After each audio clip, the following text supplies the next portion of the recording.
Arizona Territory, 1885. The unforgiving desert sun beat down on the small frontier town of Redemption Creek as Elisabeth Harlow stepped off the dusty stagecoach. Orphaned at 20 and possessing nothing but a valise of books and her late mother's brooch, she had come west seeking a new beginning. What she found instead was suspicion, closed doors, and whispers about the savage Apache who lived in isolation beyond the ridge. His name was Takoda, they said, a warrior who spoke only when necessary and whose dark eyes carried the weight of unspeakable loss. No one would work with him. No one dared approach his land. Could a sheltered Eastern girl with no frontier skills possibly survive in the home of a man the town called Monster? Before we jump back in, tell us where you're tuning in from, and if this story touches you, make sure you're subscribed because tomorrow I've saved something extra special for you. The vacant stares and quick dismissals had become familiar to Elisabeth by her third day in Redemption Creek. She clutched her mother's cameo brooch, thumb tracing the delicate profile as she approached yet another establishment. The mercantile's bell announced her entry, and Mr. Winters looked up from his ledger with the same expression she'd seen at the schoolhouse, the restaurant, and the hotel. Polite disinterest quickly followed by assessment and rejection. "I don't need additional help, Miss Harlow," he said before she could speak. "A Boston girl like yourself wouldn't last a week handling the heavy stock." Elisabeth straightened her spine, the way her father had taught her when addressing his university colleagues. "I'm stronger than I appear, Mr. Winters, and I learn quickly." His eyes softened slightly. "I don't doubt your intellect, Miss Harlow, but this ain't Boston. Out here, book learning takes second place to knowing how to handle yourself when the elements or the locals turn hostile." The mercantile door opened, bringing with it a gust of dust and the imposing figure of Sheriff Thomas Grant. His weathered face and alert eyes took in the scene before him. "Miss Harlow," he nodded. "Still seeking employment, I see." "Yes, Sheriff. Though it seems my qualifications don't match the town's needs." She couldn't keep the edge from her voice. Mr. Winters busied himself with a crate of canned goods. "Perhaps you should consider returning east, Miss Harlow. A lady of your upbringing." "Cannot return," Elisabeth finished firmly. "My parents' estate settled all debts, which left precisely enough for a one-way ticket west and little else. Redemption Creek is my home now, whether it wishes to be or not." The sheriff studied her with newfound interest. "Determination won't fill your belly, Miss Harlow." "No, but employment will. I've taught children, kept impeccable household accounts, and read enough about frontier life to—" "Reading about something ain't the same as living it," Mr. Winters interrupted. Elisabeth's stomach tightened. Her week's lodging at Mrs. Patterson's boarding house would end in 4 days. After that, her meager savings would sustain her for perhaps another week before true desperation set in. "There must be something," she pressed. Sheriff Grant and Mr. Winters exchanged a glance that made Elisabeth's heart sink further.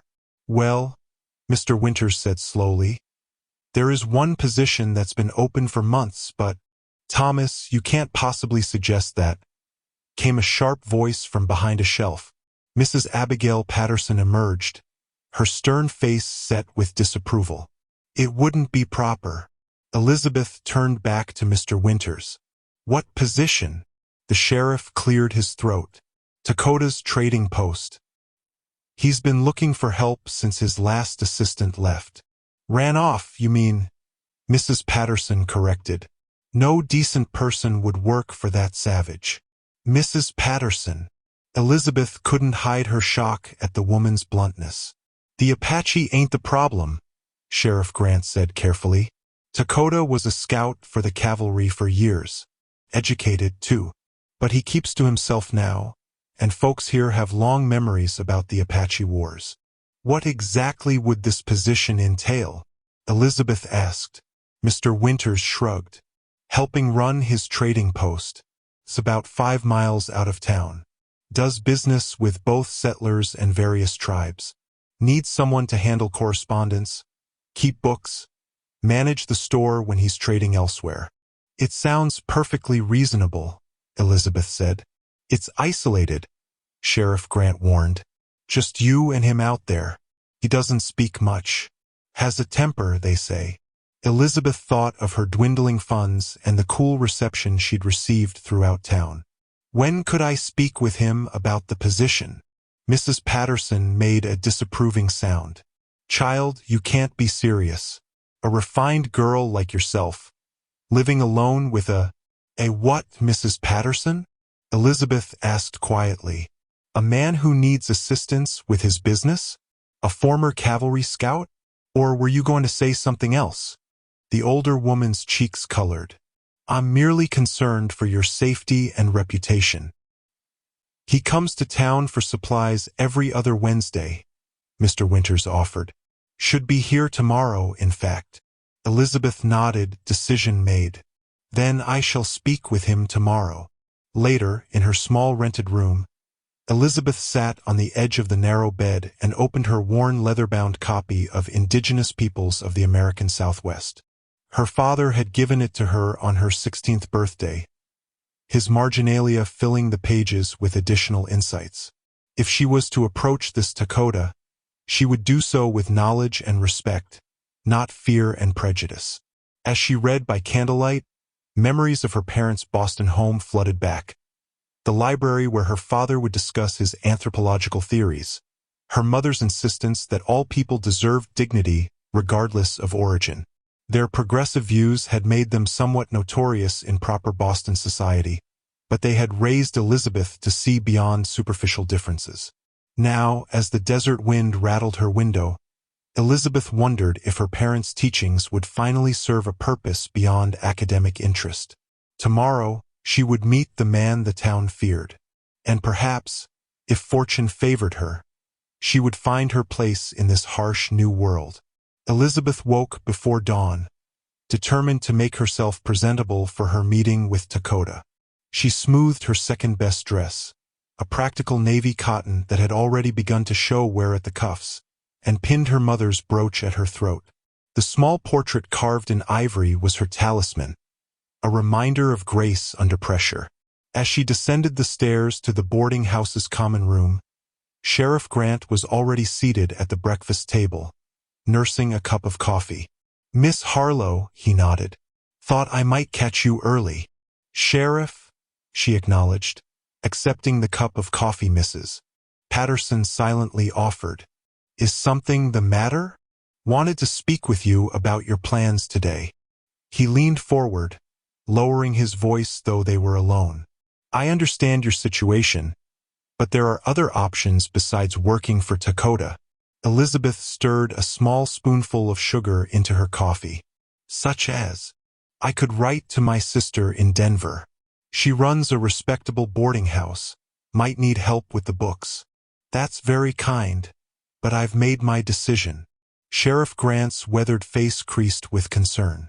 Miss Harlow, there's history here you don't understand. Takoda may have been a scout, but there was an incident. Settlers killed. A cavalry patrol ambushed. Was he responsible? Elisabeth asked directly. The sheriff hesitated. Nothing was proven, but then I'll form my own impressions, Sheriff Grant. He sighed, pushing back from the table. I can see you're determined. Just be careful. If you take the position, I'll ride out regular to check on you. The main street was already bustling when Elisabeth positioned herself near the general store. Mr. Winters had indicated this was where Takoda conducted his business in town. She clutched her journal to her chest, another inheritance from her father, its leather worn soft with use. Inside, she'd prepared questions about the position and noted phrases in Apache that might demonstrate respect. The change was palpable when he arrived. Conversations halted, mothers drew children closer, men's hands drifted toward belt knives or pistols. Elisabeth might have missed him entirely had the town's reaction not directed her attention to the tall figure dismounting from a sturdy paint horse. Takoda moved with the fluid grace of a man accustomed to reading his surroundings. Elisabeth estimated him to be in his mid-30s, his black hair longer than military regulation but tied back neatly. He wore practical frontier clothing, buckskin pants, cotton shirt, leather vest, with no obvious nod to either Apache or white fashion. Only the intricate beadwork on his belt suggested his heritage. His face remained impassive as he secured his horse and entered the store. Elisabeth waited a respectful moment before following. Inside, Mr. Winters was already filling Takoda's order. The exchange was efficient, minimal. "Flowers up 2 cents since last month," Mr. Winters said. Takoda nodded once. "The coffee? Same as always." They continued the transaction in this manner, sparse, businesslike. Elisabeth noticed that while Mr. Winters didn't display the open hostility she'd witnessed from others, neither did he engage in the friendly banter she'd seen him offer other customers. When the supplies were tallied, Takoda counted out exact payment from a leather pouch. As he turned to leave, Elisabeth stepped forward. "Mr. Takoda," she began.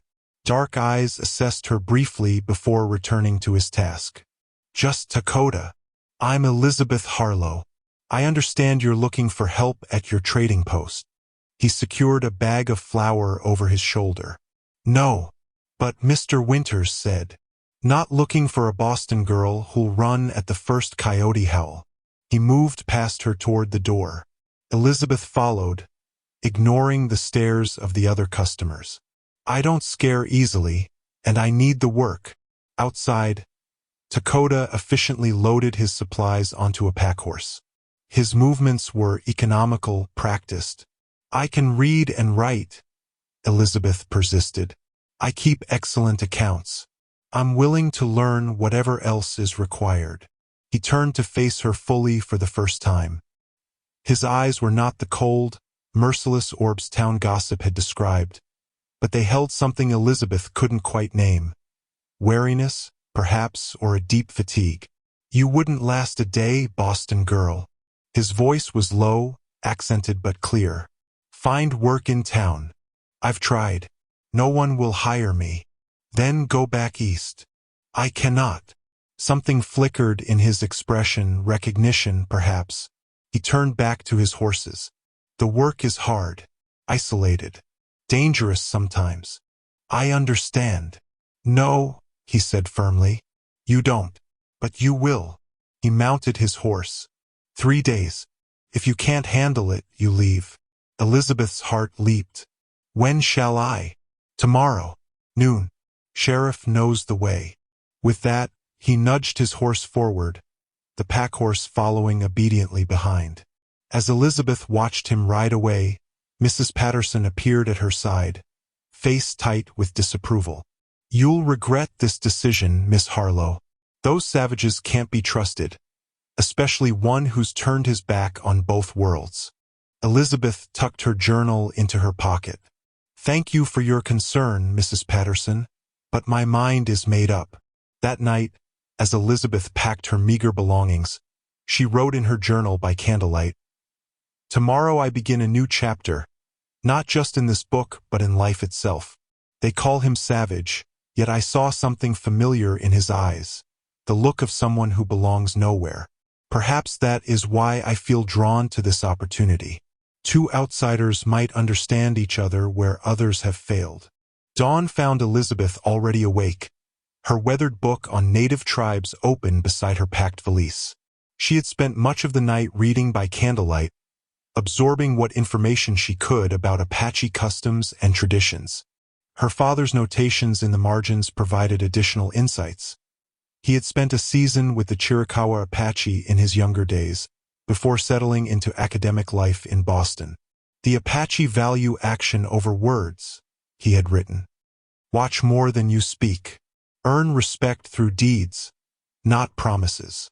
Elisabeth traced his handwriting, grateful for this unexpected guidance from beyond the grave.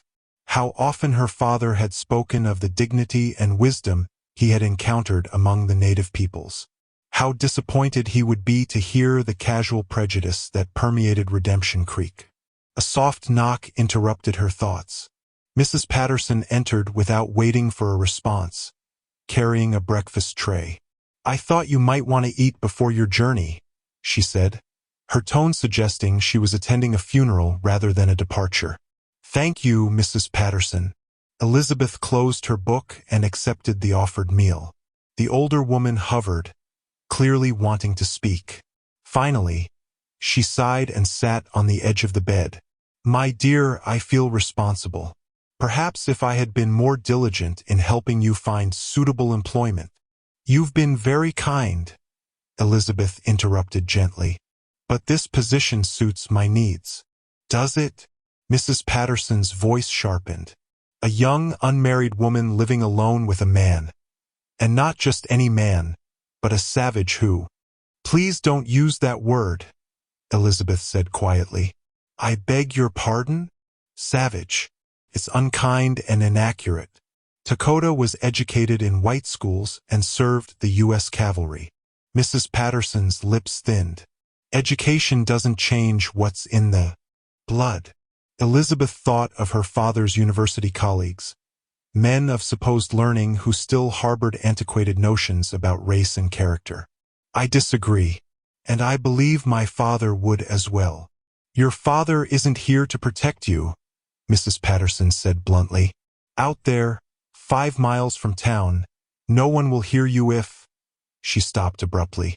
Elisabeth met her gaze steadily. If what, Mrs. Patterson?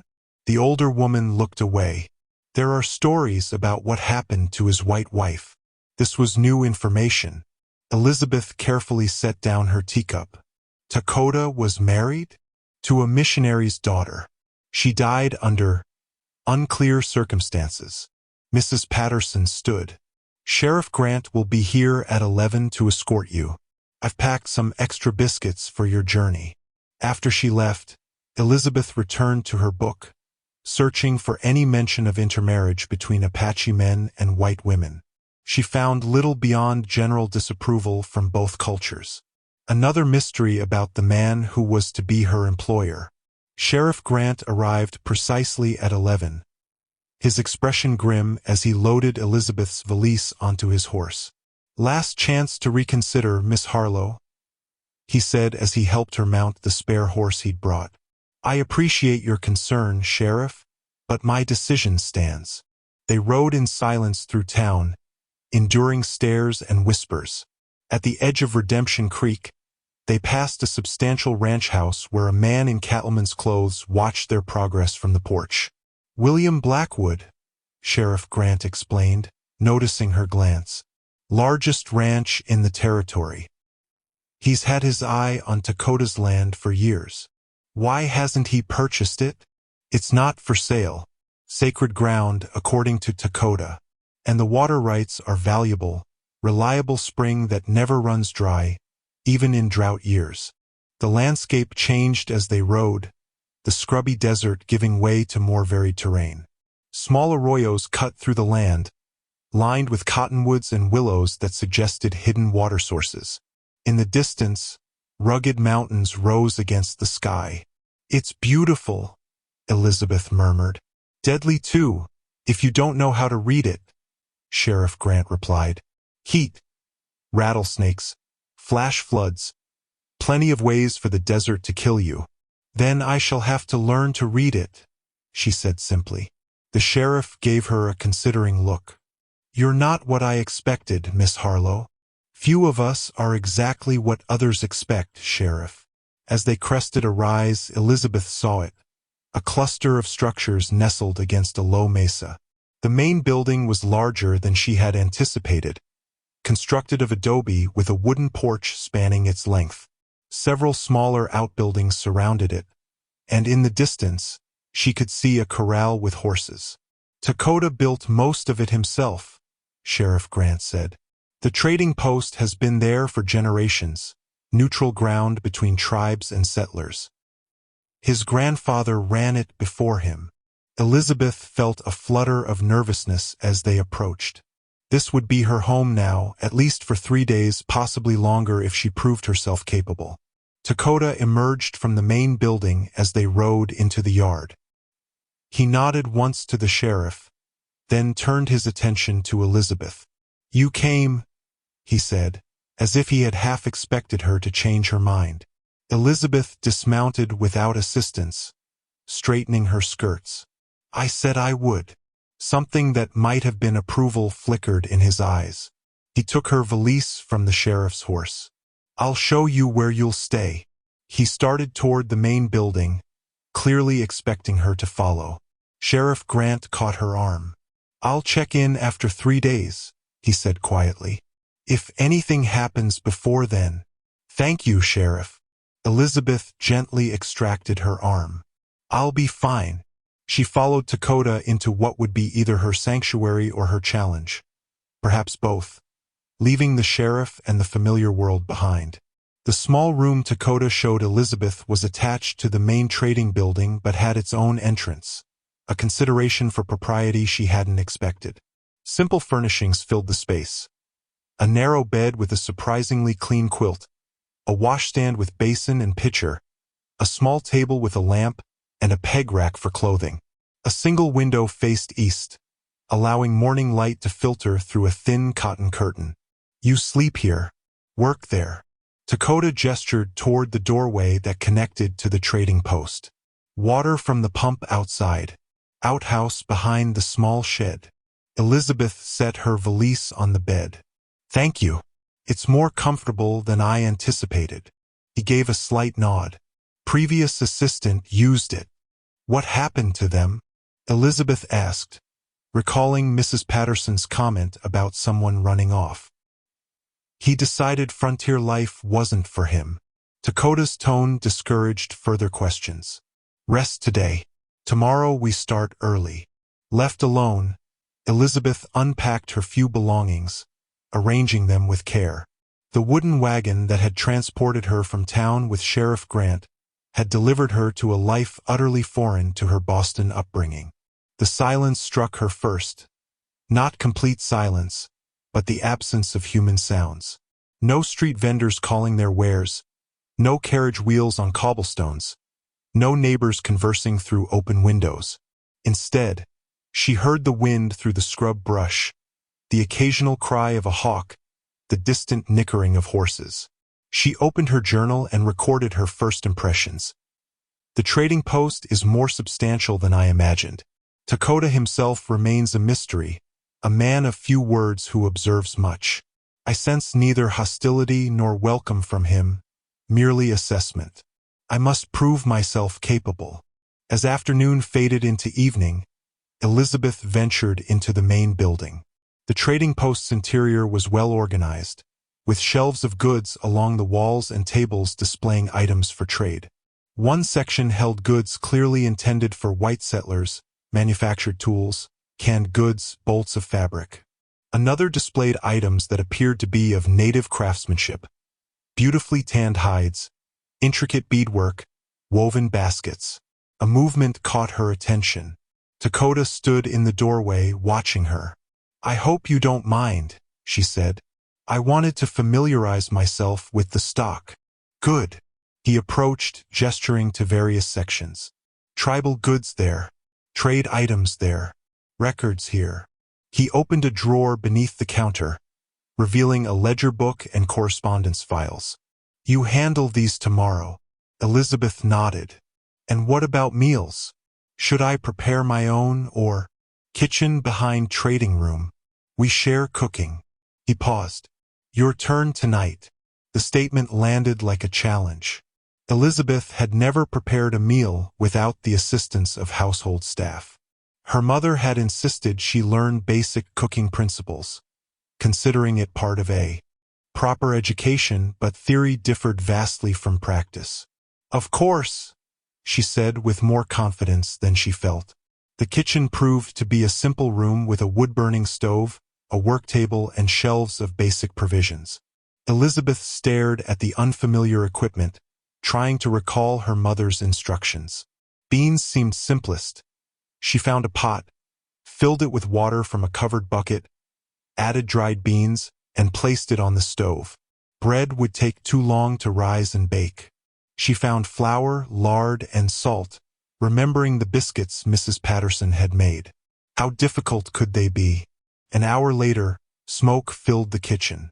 The beans had boiled dry and scorched while Elisabeth struggled with the biscuit dough. Takoda appeared in the doorway, taking in the scene with a single glance. Without comment, he moved to the stove, removed the ruined pot, and opened the window to clear the smoke. Elisabeth felt tears of frustration and embarrassment burning her eyes. "I'm sorry. In Boston we had—" "Not Boston," he said simply. He reached for another pot, filled it with water, and added beans. "Watch." He demonstrated how to maintain the proper heat, how to test the beans for doneness. Then he took the lump of dough she'd been fighting with, added more flour, and showed her how to knead it properly. "Like this," he said, guiding her hands with his own. His touch was impersonal, instructive. "Not too much. Feel it change." Under his direction, Elisabeth managed to produce something resembling biscuits. They ate in near silence, the food plain but edible. "Tomorrow," Takoda said as they finished, "I'll show you how to make tortillas. Easier than biscuits." That night, Elisabeth wrote in her journal by lamplight. First lesson learned. Practical skills matter more than academic knowledge here. He didn't ridicule my failure but taught by example. Perhaps there is hope for me yet. She had just drifted to sleep when a sound jolted her awake. A cry, raw and anguished, coming from outside. Elisabeth rushed to her window. In the moonlight, she saw Takoda on his knees in the yard, his face lifted to the sky. Another cry tore from him, words in a language she didn't understand but emotions she recognized. Grief, rage, despair. Elisabeth pressed her hand to the glass, witnessing his private pain. Something Mrs. Patterson had said echoed in her mind. There are stories about what happened to his white wife. As Takoda's cries subsided, Elisabeth returned to her bed, understanding that she had glimpsed something few were permitted to see. The man behind the impassive mask, carrying wounds deeper than she could fathom. Elisabeth woke before dawn, determined to prove her worth on her second day. She dressed quickly, her fingers still clumsy with the unfamiliar buttons and hooks without a lady's maid to assist. Through her window, she saw Takoda already at work, chopping wood with powerful, measured strokes. In the kitchen, she managed to start the fire in the stove without disaster and put coffee on to boil as she'd observed him doing the previous evening. When Takoda entered, the surprise on his face was quickly masked, but Elisabeth counted it as a small victory. "The ledgers," he said after a simple breakfast of coffee and leftover biscuits, "need organizing." He led her to a small room off the main trading area that served as an office. Stacks of papers, correspondence, and account books covered the desk and shelves. Dust layered everything, suggesting this space had been neglected since his previous assistant's departure. "I'll clean and organize everything," Elisabeth promised. Takoda nodded and left her to her task. This, at least, was work she understood. Her father had often enlisted her help in organizing his academic papers, and her mother had taught her household accounting from an early age. Elisabeth began systematically, first clearing the dust, then sorting papers by type. Correspondence in one stack, invoices in another, ledger books in order by date. As she worked, she gained insights into Takoda's business. The trading post served as a nexus between worlds. Settlers purchased native crafts and practical items like moccasins, while tribal customers traded for manufactured goods they couldn't produce themselves. Mid-morning, as she cleaned behind a row of books, her hand encountered something metal. Curious, she carefully extracted a tarnished silver medal. Military in design, it bore an inscription, "For Valor and Service U.S. Cavalry." The date corresponded to a campaign against hostile tribes some 8 years earlier. Elisabeth turned the medal over in her hand, wondering about its significance. Sheriff Grant had mentioned Takoda's service as a scout, but this seemed to indicate more than just guidance. It suggested heroism. "Found that, did you?" Elisabeth startled. Takoda stood in the doorway, his expression unreadable.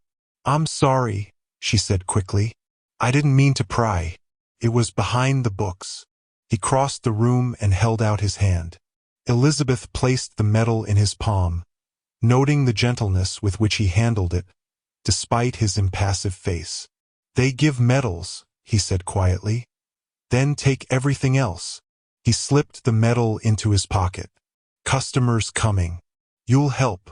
Before she could question him further, the trading post's door opened. 3 Apache women entered, each carrying bundles of goods for trade. They stopped abruptly at the sight of Elisabeth, exchanging rapid words in their native tongue. Takoda spoke to them in Apache, gesturing toward Elisabeth. She caught her name and what sounded like an explanation. The women regarded her with open curiosity and something like amusement.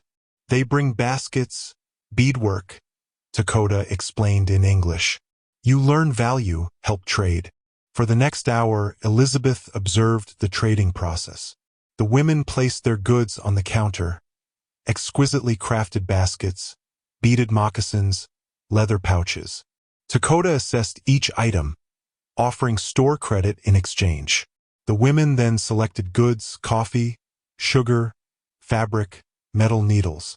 Elisabeth noticed that one woman kept glancing at a bolt of bright blue calico but didn't request it.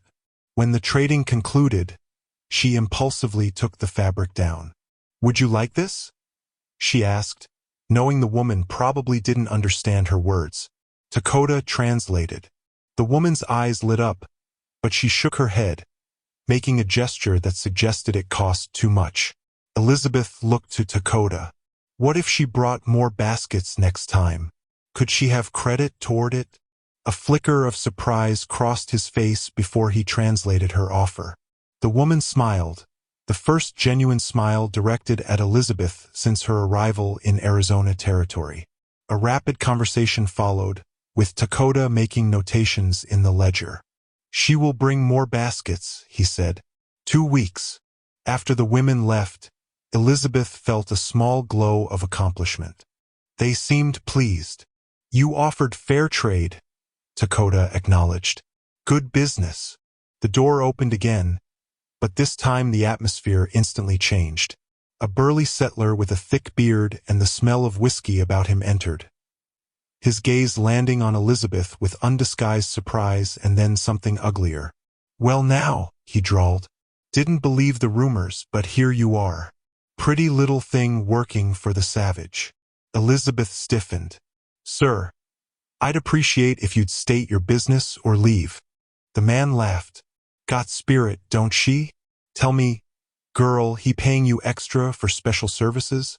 Takoda moved with startling speed, positioning himself between Elisabeth and the man. State your business or leave, he echoed, his voice dangerously quiet. Need ammunition, the man said, his bravado dimming slightly under Takoda's steady gaze. 50 rounds, rifle. Takoda retrieved the ammunition but held it just out of reach. Money first, then go. The man slapped coins on the counter. Don't much like your tone, Apache. Maybe we should remind you of your place. My place is here, Takoda replied evenly. Yours is leaving. The settler snatched the ammunition, then turned to Elisabeth. When you're tired of playing squaw, town's got proper work for a white woman. Elisabeth felt heat rise in her face. I found suitable employment, thank you. Now, as my employer suggested, please leave. After the man stomped out, muttering obscenities, Takoda turned to her. Many will say such things. I'm aware, Elisabeth replied, straightening the counter.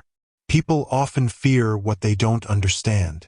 Not fear, Takoda corrected. Hate. That evening, as they shared a meal of beans and tortillas, which Elisabeth had managed to make under Takoda's instruction with only minor mishaps, he studied her with a new assessment. 3 days, he said. Tomorrow is last. Elisabeth met his gaze. Have I failed to meet your expectations? No, he admitted. You didn't run. From what? Him. The women. The work. He gestured broadly. This place. Is that why they don't work here? Elisabeth asked. Because they run? Takoda's mouth corked in what might have been the ghost of a smile. Yes, that's why they don't work here. Dawn of Elisabeth's fourth day at the trading post arrived with a sense of permanence. The 3-day trial period had passed without Takoda asking her to leave, though he hadn't explicitly invited her to stay either. She simply continued, and he accepted her presence with a nod when she appeared for breakfast. 2 weeks passed in a blur of new experiences and hard-earned skills. Elisabeth's hands, once smooth and unblemished, now bore calluses from chopping vegetables, carrying water, and sorting trade goods. Her fair skin had darkened under the relentless sun despite the wide-brimmed hat Takoda had wordlessly placed on the table before her on her 5th day. Each morning, Elisabeth rose before sunrise to help with chores before customers arrived. Takoda proved to be a patient teacher, demonstrating rather than explaining, allowing her to learn through observation and practice rather than instruction. Like this, he would say, showing her how to test a knife's edge, how to bank a fire to last through the night, how to recognize which desert plants were edible and which were poisonous.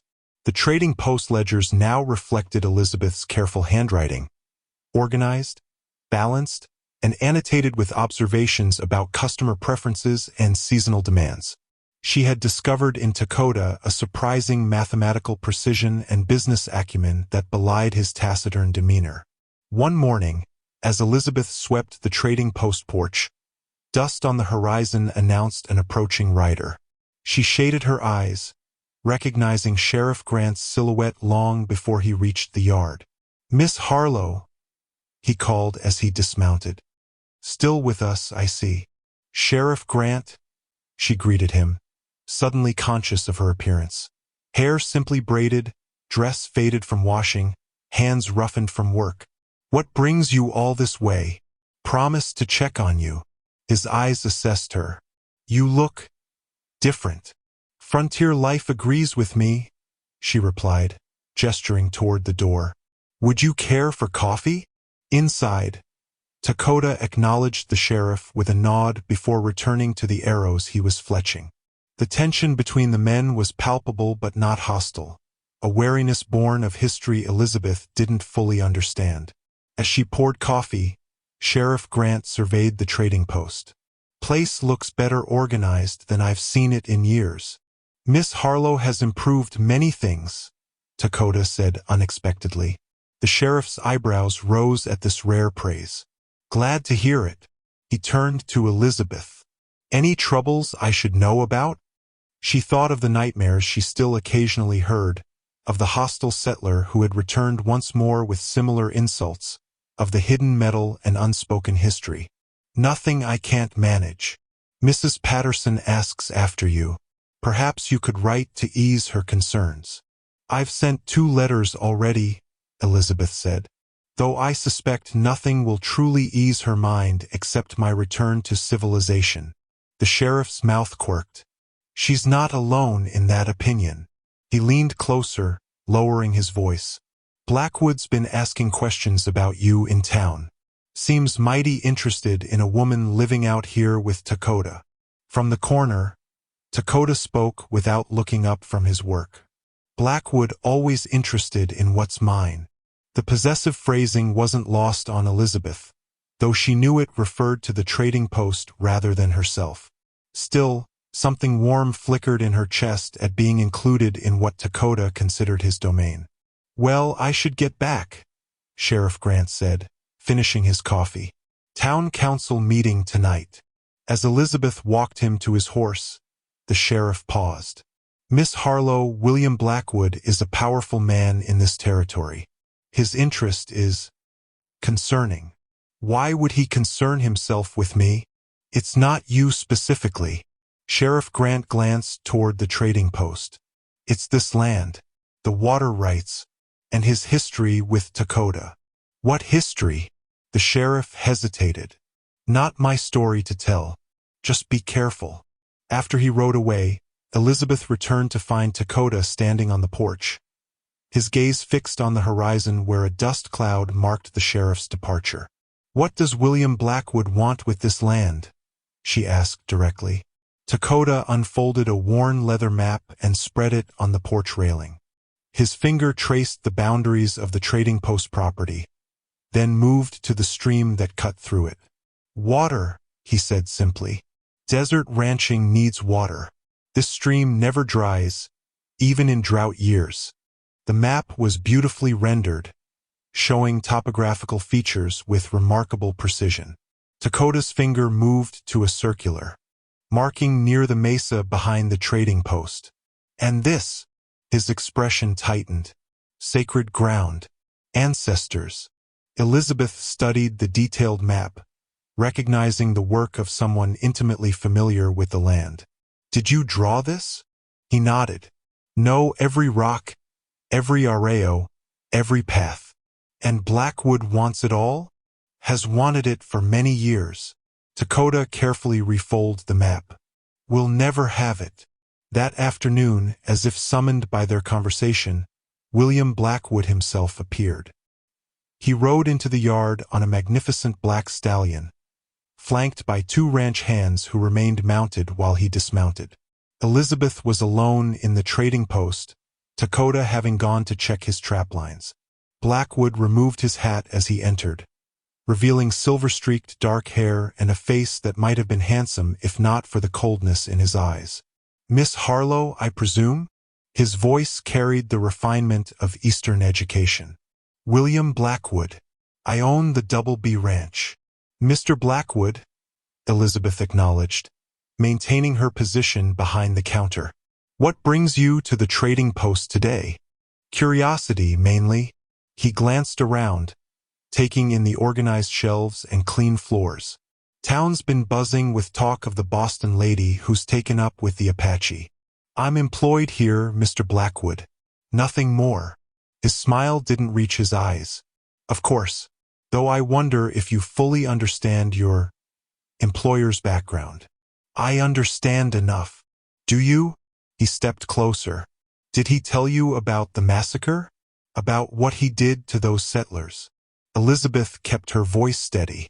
"Sheriff Grant mentioned there were rumors and proven accusations." "Ah, Thomas Grant.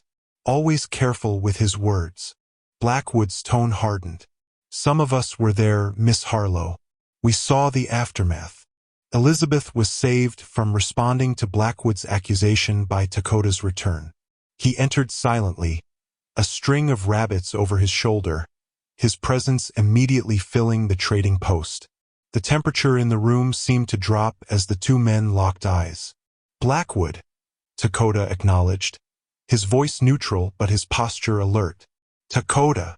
Blackwood's false civility remained intact. "Just introducing myself to your assistant. Now you have. Trade or leave." Blackwood's smile tightened. "Always direct." "Very well." He turned to Elisabeth. "My offer stands, Miss Harlow. Should you ever desire more suitable employment, the Double B would welcome a woman of your education and refinement." After he departed with his men, Elisabeth released a breath she hadn't realized she was holding. "He offered me a position." Not surprised. Takoda began cleaning the rabbits with practiced efficiency. "Wants to know our business. Learn our weaknesses." He mentioned a massacre. Said he saw the aftermath. Takoda's knife paused briefly before resuming its work. "Many dead. Both sides." He looked up, meeting her eyes directly. "Not my doing." The simple denial carried more weight than elaborate protestations of innocence might have. Elisabeth nodded once, accepting his word. That night, a fierce windstorm swept through the territory, carrying dust and debris that found every crack in the trading post's walls. Elisabeth woke coughing, her throat raw and lungs burning. By morning, fever gripped her, and she could barely rise from her bed. Takoda found her attempting to dress, swaying dangerously as she tried to button her blouse. "Lie down," he ordered, guiding her back to the bed with firm hands. "Dust fever." "I need to open the trading post," she protested weakly. "Trading can wait." Through the fog of fever, Elisabeth registered the cool cloth on her forehead. The bitter tea Takoda helped her drink. The murmured words in Apache that might have been healing prayers or simple instructions to rest. Time blurred, day merging into night and back again. In her delirium, she spoke of Boston, of her parents' deaths, of the crushing weight of being suddenly alone in the world. They left me nothing but books and memories, she whispered to the shadowy figure that tended her. No practical skills, no way to survive. Yet you survive, came the quiet response. Stronger than you know. When her fever finally broke on the third day, Elisabeth woke to find a small bundle of herbs hanging above her bed and Takoda asleep in a chair beside her. His face in repose looked younger, the hard lines of weariness softened. She studied him openly, noting the scar that ran along his jawline, the slight unevenness of his nose that suggested it had once been broken, the long lashes that rested against his cheeks. As if sensing her gaze, his eyes opened, instantly alert. "The fever's gone," she said. He nodded, pressing a hand briefly to her forehead to confirm. "Good. Drink this." He offered a cup of tea that smelled of herbs and honey. "What is it?" "Strengthens the blood after sickness." He watched as she drank. "You talked. In fever dreams." Elisabeth felt heat rise in her cheeks that had nothing to do with illness. "Did I say anything improper?" The corner of his mouth lifted slightly. "Spoke of Boston, your parents, your fears. I'm sorry if I disturbed your nights." "No need for sorry." He rose, adjusting the herb bundle above her bed. "Rest today. Tomorrow, light duties only." But rest proved impossible when, that afternoon, frantic pounding on the trading post door roused them both. Takoda answered to find an elderly Apache man carrying a small girl of perhaps 6 or 7 years. The child's face was flushed with fever, her breathing labored. Takoda quickly ushered them inside, speaking rapidly in Apache. He gestured toward Elisabeth's room, and the old man carried the child there, laying her gently on the bed Elisabeth had just vacated. "His granddaughter," Takoda explained. "Snake bite. 2 days ago. Infection spreading." Elisabeth watched as Takoda examined the child's leg, where angry red streaks extended from a swollen puncture wound. The old man spoke urgently, his weathered face creased with worry. "He says they were far from their camp when it happened," Takoda translated. "Treated it with what he had, but it worsens. Came here because it was closer than their medicine man." "What can I do?" Elisabeth asked. "Boil water, clean cloths, honey from kitchen." For the next hours, Elisabeth assisted as Takoda cleaned and treated the wound, preparing poultices under his direction and helping to cool the child's fever. The old man watched closely, occasionally offering suggestions in Apache that Takoda either accepted or gently corrected. By nightfall, the child's fever had broken. She slept peacefully while her grandfather sang softly beside her, a melody that seemed to rise and fall like the wind through desert canyons. Elisabeth, exhausted from her own recent illness and the day's exertions, dozed in a chair. She woke to find the old man, standing before her, studying her face with keen black eyes. He spoke to Takoda, who stood nearby. "He asks why a white woman helps his granddaughter," Takoda translated. "Because she needed help," Elisabeth answered simply. The old man nodded after Takoda translated her response. From a pouch at his waist, he withdrew a small beaded bag suspended on a leather cord. He spoke again, his voice carrying the weight of formal pronouncement. "He says you have a healer's heart," Takoda said. "The medicine pouch is a gift, protection." A flicker of surprise crossed his face. "He says you belong to 2 worlds, like me, neither fully, but enough." The old man placed the pouch in Elisabeth's hands, closing her fingers around it with his own gnarled ones. The beadwork caught the lamplight, blue and white patterns against dark leather. "Thank you," she said, bowing her head slightly in respect. After the man returned to his granddaughter's side, Takoda spoke quietly. They rarely give these to outsiders. What does it mean? Acceptance. His dark eyes held hers. Beginning of belonging. The medicine pouch hung beside Elisabeth's mother's brooch on a nail near her bed, two talismans from different worlds. In the weeks following her illness, she found herself touching both throughout the day. The brooch when memories of Boston surfaced, the pouch when facing new challenges in her adopted life. Spring brought longer days and increased activity at the trading post. Elisabeth's confidence grew with her capabilities, and she found herself venturing farther from the buildings during her rare moments of leisure. Takoda had shown her the boundaries of the property, marking safe paths to follow and areas to avoid. Rattlesnakes there, he had pointed. Flash flood danger there. Stay within sight of the mesa. On one such walk, following the stream that made the property so valuable, Elisabeth noticed something glinting amid the rocks of a dry wash. Curious, she scrambled down the embankment, her skirts catching on scrub brush. Half buried in sand lay a broken sword, a cavalry officer's saber, its blade snapped midway, the brass hilt tarnished but still bearing the insignia of the United States Army.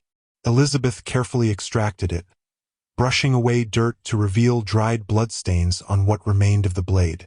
The discovery sent a chill through her despite the warm day. This was evidence of violence, perhaps the very incident Blackwood had referenced. She carried it back to the trading post, finding Takoda repairing a saddle on the porch. "I found this by the creek," she said, holding out the broken weapon. A cavalry sword. Takoda's reaction was immediate and visceral. He stiffened, eyes darkening as they fixed on the sword. Where exactly? In the dry wash, about half a mile downstream. He stood abruptly, taking the sword from her hands. "I told you, some things stay buried. Takoda, if something happened here, something that explains why the town fears you, don't I deserve to know? Why?" His voice carried an edge she'd never heard directed at her. "To judge? To run like the others? To understand?" she countered. "How can I defend you against their whispers if I don't know the truth? Not your battle to fight." He turned away, the broken sword gripped tightly. "Not your burden to carry." The tension between them lingered through the evening, their usual comfortable silence replaced by something heavier. Elisabeth retreated to her room early, unsure how to bridge the sudden gulf. The next morning, she rode into town with Takoda for supplies, the strained atmosphere still palpable between them. As Takoda conducted business at the Mercantile, Elisabeth seized the opportunity to speak with Sheriff Grant, finding him at his office. "Miss Harlow," he greeted her. "This is an unexpected pleasure. Everything all right at the trading post?" "Yes," she said, then hesitated. "Actually, no. I found something yesterday that upset Takoda. A broken cavalry sword near the creek." The sheriff's expression grew serious. "I see. Mr. Blackwood mentioned a massacre. The town whispers about Takoda's past. I need to know what happened." Sheriff Grant sighed, gesturing for her to sit. "It's not a pretty story, Miss Harlow. Few true stories are, in my experience." He nodded, accepting her resolve. "It was about 8 years ago. Takoda was a cavalry scout, trusted by the commanding officer, Colonel Matthews. He'd been educated at an Indian school back east, spoke perfect English, knew the territory better than anyone. He also fell in love with Sarah Williams, the daughter of a missionary." Elisabeth felt a strange tightness in her chest. They married. Against everyone's wishes, yes. Her family disowned her. His people kept their distance. But they seemed happy, built a life at the trading post. The sheriff's eyes grew distant with memory. Sarah was expecting their first child when it happened. "What happened?" Elisabeth asked quietly. "A patrol was ambushed near Takoda's land. 8 soldiers killed, mutilated. Takoda had been out hunting, returned to find his wife missing. The army suspected him of leading the attack, thought he'd been a spy all along. They came for him, but he'd already gone looking for Sarah. Sheriff Grant rubbed his jaw. When it was over, 12 more soldiers were dead, along with Takoda's wife. Did he kill those men? Some, yes, in combat. He found Sarah being held by renegades from a different tribe, not his people. She'd been taken during the confusion. The cavalry caught up just as Takoda was trying to free her. The sheriff's voice softened. In the chaos, Sarah was shot. No one knows for certain whose bullet hit her, but she died in Takoda's arms. Elisabeth closed her eyes, absorbing the tragedy. And the child? Lost with her. Sheriff Grant leaned forward. Colonel Matthews eventually cleared Takoda of involvement in the original ambush, but by then the damage was done. The town had its story. The savage Apache who betrayed his uniform and murdered white men. But that's not what happened, Elisabeth protested. Truth rarely survives first contact with fear, Miss Harlow. He stood, indicating their conversation was ending. Takoda withdrew from both worlds after that. Doesn't trust either side. Can't say I blame him. When Elisabeth emerged from the sheriff's office, she found Takoda waiting beside their horses. His face impassive but his eyes questioning. I needed to understand, she said simply. Now you do. His voice betrayed nothing. Still here. The question carried more weight than its simple words suggested. Elisabeth realized he had expected her to flee once she knew his history. The violence, the loss, the sorrow. Still here, she confirmed, mounting her horse. They rode back to the trading post in silence, but it was different now. Not the tense quiet of the previous evening, but something more contemplative. They crested the rise overlooking the property. A sudden summer storm broke overhead, sending them racing for shelter. They worked together to secure animals and protect goods from the driving rain, moving in coordinated effort born of weeks of shared labor. When the worst had passed, they stood on the covered porch, watching lightning illuminate the distant mountains. Sarah loved the storms, Takoda said unexpectedly, his voice barely audible above the rainfall. Said they cleansed the earth and soul together. Elisabeth didn't respond, recognizing the rare gift of his confidence. After a moment, he turned to face her. Some memories are like open wounds, he said, better left undisturbed. Unless they become infected, Elisabeth replied gently. Then they must be cleaned to heal properly. Something shifted in his expression. Not quite a smile, but a lessening of the burden he carried. Perhaps. 3 months passed, summer heat giving way to the milder days of early autumn. The trading post flourished under their combined efforts, Elisabeth's organizational skills complementing Takoda's knowledge of the territory and its people. Where once he had conducted business with minimal interaction, Elisabeth brought a warmth that encouraged customers to linger, trading not just goods but stories and information. Profits up 20% since spring, she noted one evening, reviewing the ledgers by lamplight. And we've added 12 new regular customers from the White River community. Takoda nodded, his focus on the arrows he was fletching. Our doing, she corrected gently. My systems wouldn't work without your knowledge of what people need and value. He glanced up, the lamplight casting shadows across his face. You've changed things here. For the better, I hope? Instead of answering directly, he rose and retrieved something from a shelf. A small wooden box carved with Apache symbols. Time you learned more words. For trading. For the next hour, he taught her basic Apache phrases, greetings, numbers, terms for common trade goods. Elisabeth's tongue stumbled over the unfamiliar sounds, but she persisted, determined to master at least the essentials. What does this symbol mean? She asked, pointing to a carving on the box. Protection, he replied, against evil spirits. And this one, journey. His finger traced the pattern. The soul's path through life. Elisabeth smiled. My father would have loved these conversations. He studied native cultures but always said books were poor substitutes for lived knowledge. Your father was wise, Takoda said. Many scholars come, watch, right? But understand nothing. He was different. He believed in learning with people, not just about them. She hesitated. He's the reason I recognized the Apache greeting when we first met. He taught me a few words when I was young. Takoda's expression softened slightly. You honored him by remembering. The next morning, while Takoda tracked a mountain lion that had been threatening nearby farms, Elisabeth undertook a thorough cleaning of the trading post. Years of dust had accumulated in corners and on high shelves, and the approaching winter months would bring more customers seeking shelter from the cold. She worked methodically, removing items from shelves, wiping away dust, and rearranging displays to better showcase their wares. Behind a row of blankets on the highest shelf, her hand encountered something solid. A small wooden crate pushed far against the wall.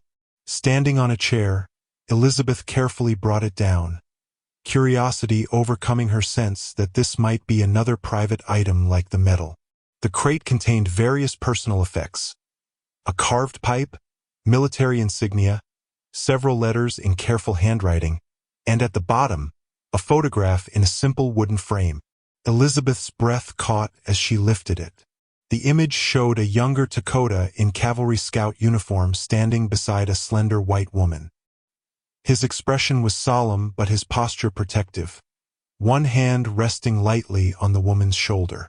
The woman, Sarah, it must be, looked directly at the camera with clear eyes and a gentle smile, her hand covering Takoda's on her shoulder. They looked happy, connected, two people standing against the world's disapproval. Elisabeth carefully returned the photograph to the crate, but as she was about to replace it on the shelf, Takoda appeared in the doorway. His eyes went immediately to the crate in her hands. I'm sorry, she said quickly. I was cleaning and found it. I shouldn't have looked. She expected anger, but instead, he crossed the room and gently took the crate from her. He removed the photograph, looking at it for a long moment before speaking. Sarah Williams, missionary's daughter, teacher. His voice carried a softness Elisabeth had never heard before. Smart, stubborn, unafraid. Elisabeth watched as his thumb brushed dust from the frame's edge. She's beautiful, he corrected, the single word containing volumes of loss. Would you tell me about her? Elisabeth asked carefully. Only if you wish to. Takoda replaced the photograph in the crate but didn't return it to its hiding place. Instead, he set it on the counter between them, a bridge rather than a barrier. That evening over supper, he spoke more than Elisabeth had ever heard him speak at once, sharing memories of Sarah, how they met when she came to teach at the reservation school, their secret courtship, the small ceremony performed by a sympathetic army chaplain. Her father called her dead to him after that, Takoda said. My people kept distance too, but here we made our own world. Elisabeth thought of her own journey, the closed doors in town, the gradual acceptance she'd earned at the trading post. It must have been very difficult for her to leave everything familiar behind. She said what was behind wasn't worth keeping if it meant giving up what was ahead. He glanced around the trading post. She made this place alive. After she died, just existed here. And now? Elisabeth asked softly. The question hung between them. Takoda considered it seriously, his dark eyes reflecting the lamplight. Now, living again, not the same, but living.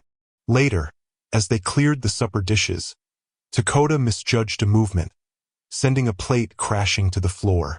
They both bent to gather the pieces, their hands colliding. Elisabeth looked up to apologize and found him already watching her, something unguarded in his expression. For a moment, neither moved. Then Takoda's lips curved in the first genuine smile she had seen from him, small but transformative, erasing years of hardness from his features. A laugh escaped Elisabeth, surprising them both. We should probably use the tin plates for everyday meals. Takoda's smile deepened. Probably wise. As they finished cleaning in companionable silence, Elisabeth realized how much had changed since her arrival. The trading post had become more than employment or shelter, it had become home. And Takoda had become more than an employer. What exactly he was to her now, she wasn't certain. But the question no longer frightened her as it once might have. As autumn deepened, bringing crisp nights and golden afternoons, Elisabeth noticed a change in Takoda's evening routine. Where once he had sat in contemplative silence or worked on practical tasks after supper, he now produced a small knife and pieces of wood from his pocket, his hands moving with deliberate precision as he carved. Curious but respectful of his privacy, Elisabeth didn't inquire. She occupied herself with mending or writing in her journal, occasionally glancing up to find him quickly tucking the carving away, as if unwilling to share his creation before it was complete. One evening, the trading post door burst open, admitting a gust of wind and 4 cowboys whose loud voices and swaggering posture immediately changed the atmosphere. Elisabeth recognized them vaguely from previous visits. Ranch hands from a spread north of Redemption Creek, known for their rough manners. "Well, look here," the tallest one drawled, eyes fixing on Elisabeth. The Boston ladies still playing squaw. She straightened her spine, voice cool but professional. "Gentlemen, what can we help you with today?" "Oh, I can think of plenty of ways you could help," another said, triggering laughter from his companions. "Gets lonely on the range." Elisabeth ignored the innuendo. "If you're not here to trade, I must ask you to leave." The leader stepped closer, his breath sour with whiskey. Getting mighty high and mighty for a woman living in sin with an Apache.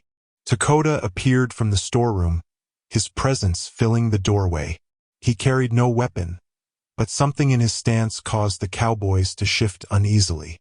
"State your business or leave," he said, the same words he'd used months ago with the hostile settler, but now delivered with quiet authority that suggested absolute certainty in his ability to enforce them.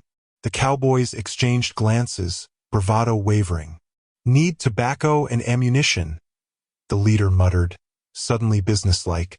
Takoda moved behind the counter beside Elisabeth, close enough that she could feel the tension in him, coiled and ready. He filled their order efficiently, accepting payment without comment. As they turned to leave, the youngest cowboy lingered, eyes roving over Elisabeth. "Offer stands, ma'am. When you're tired of savage company, Baker Creek Ranch would welcome you proper-like."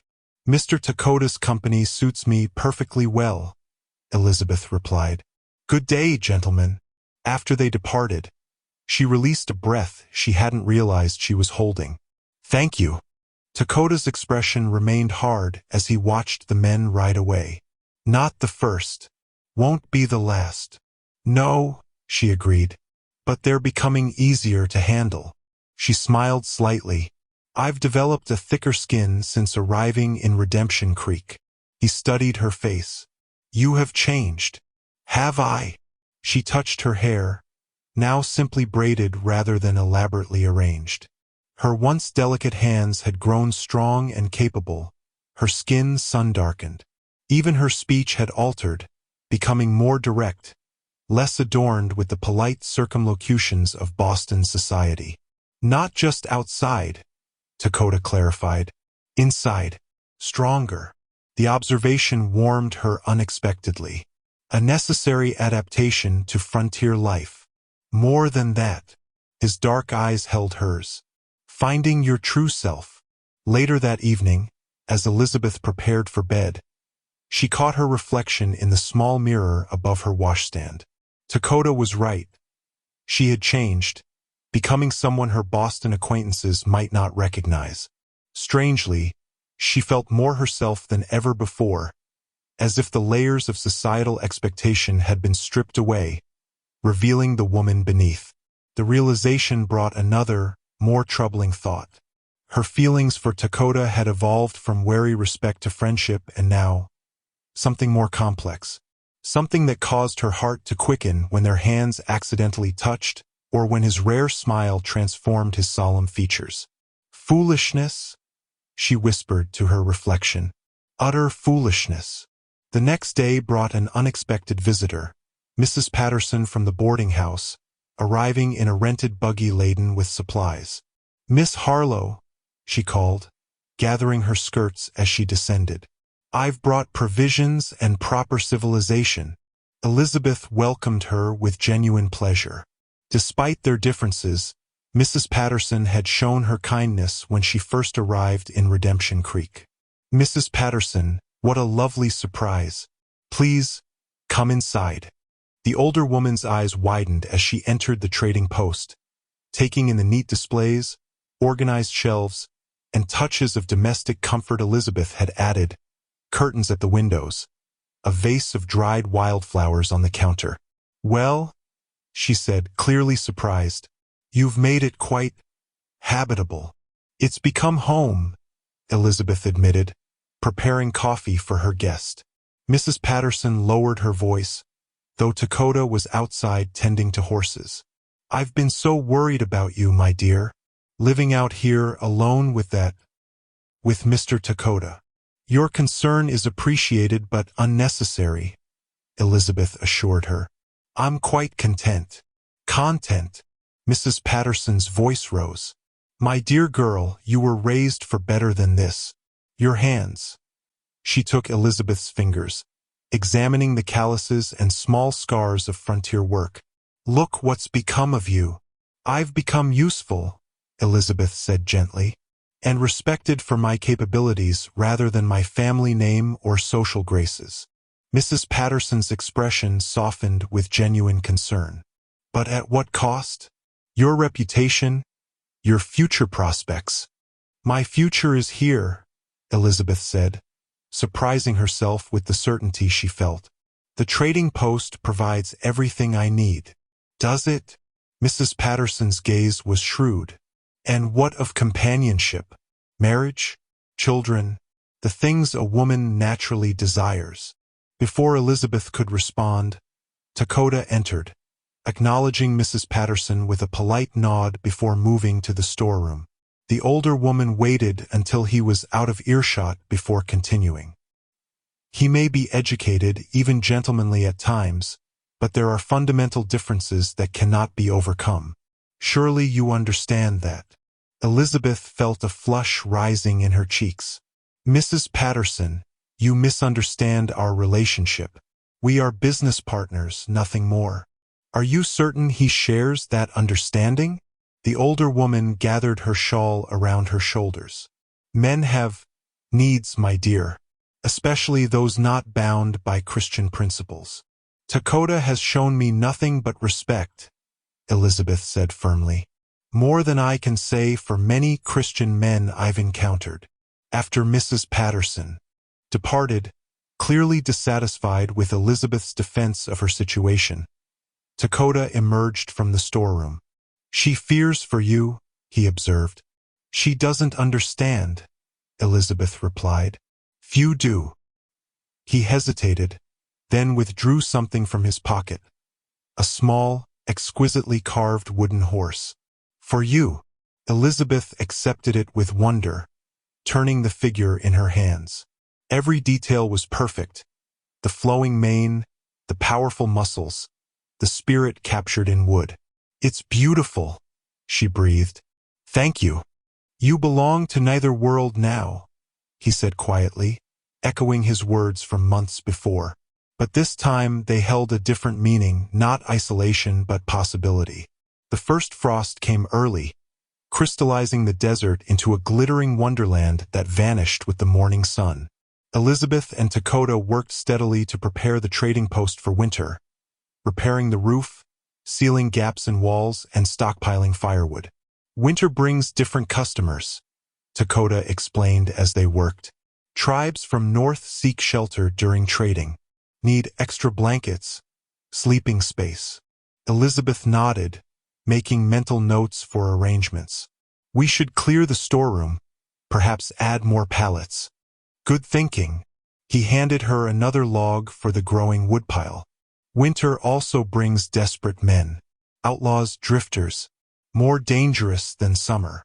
His words carried a warning that Elisabeth took seriously. The isolated trading post would be vulnerable to those with ill intent. While reorganizing the storeroom the next day, Elisabeth moved a trunk that apparently served as Takoda's personal storage.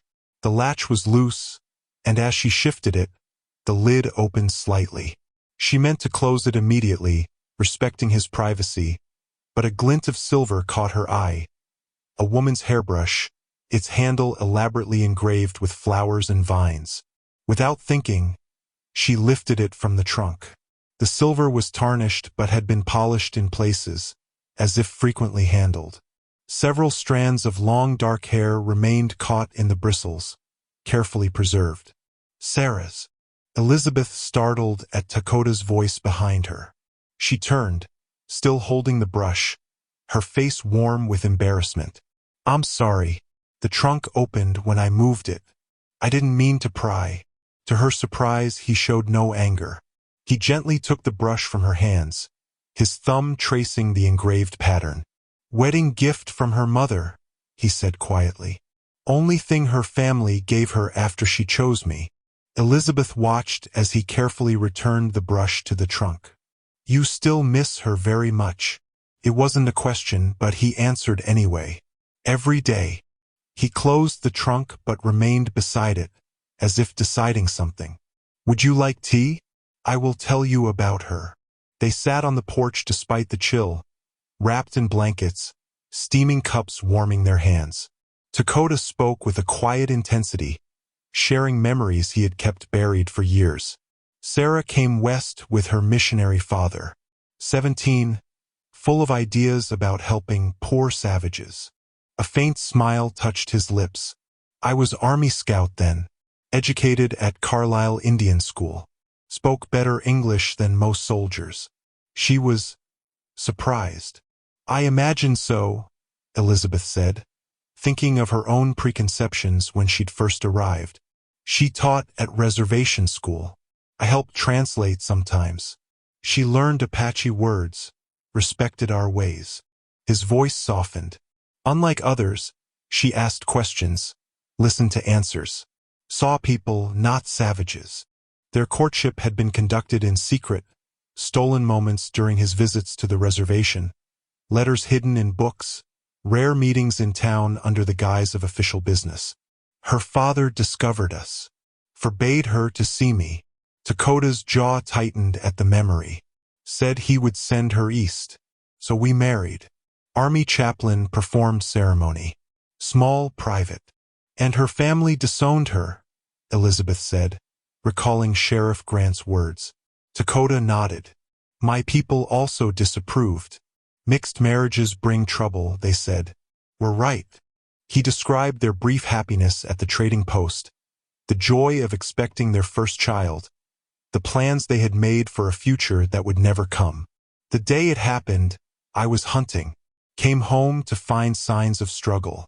Tracked her to renegade camp. Not my tribe. Chiricahua outlaws, angry at all whites. His hands tightened around his cup. Cavalry patrol found me at same time. Thought I led attack on their men. Chaos. Shooting. Sarah caught in middle. Elisabeth's throat tightened with emotion. You couldn't have prevented it. Should have protected her better.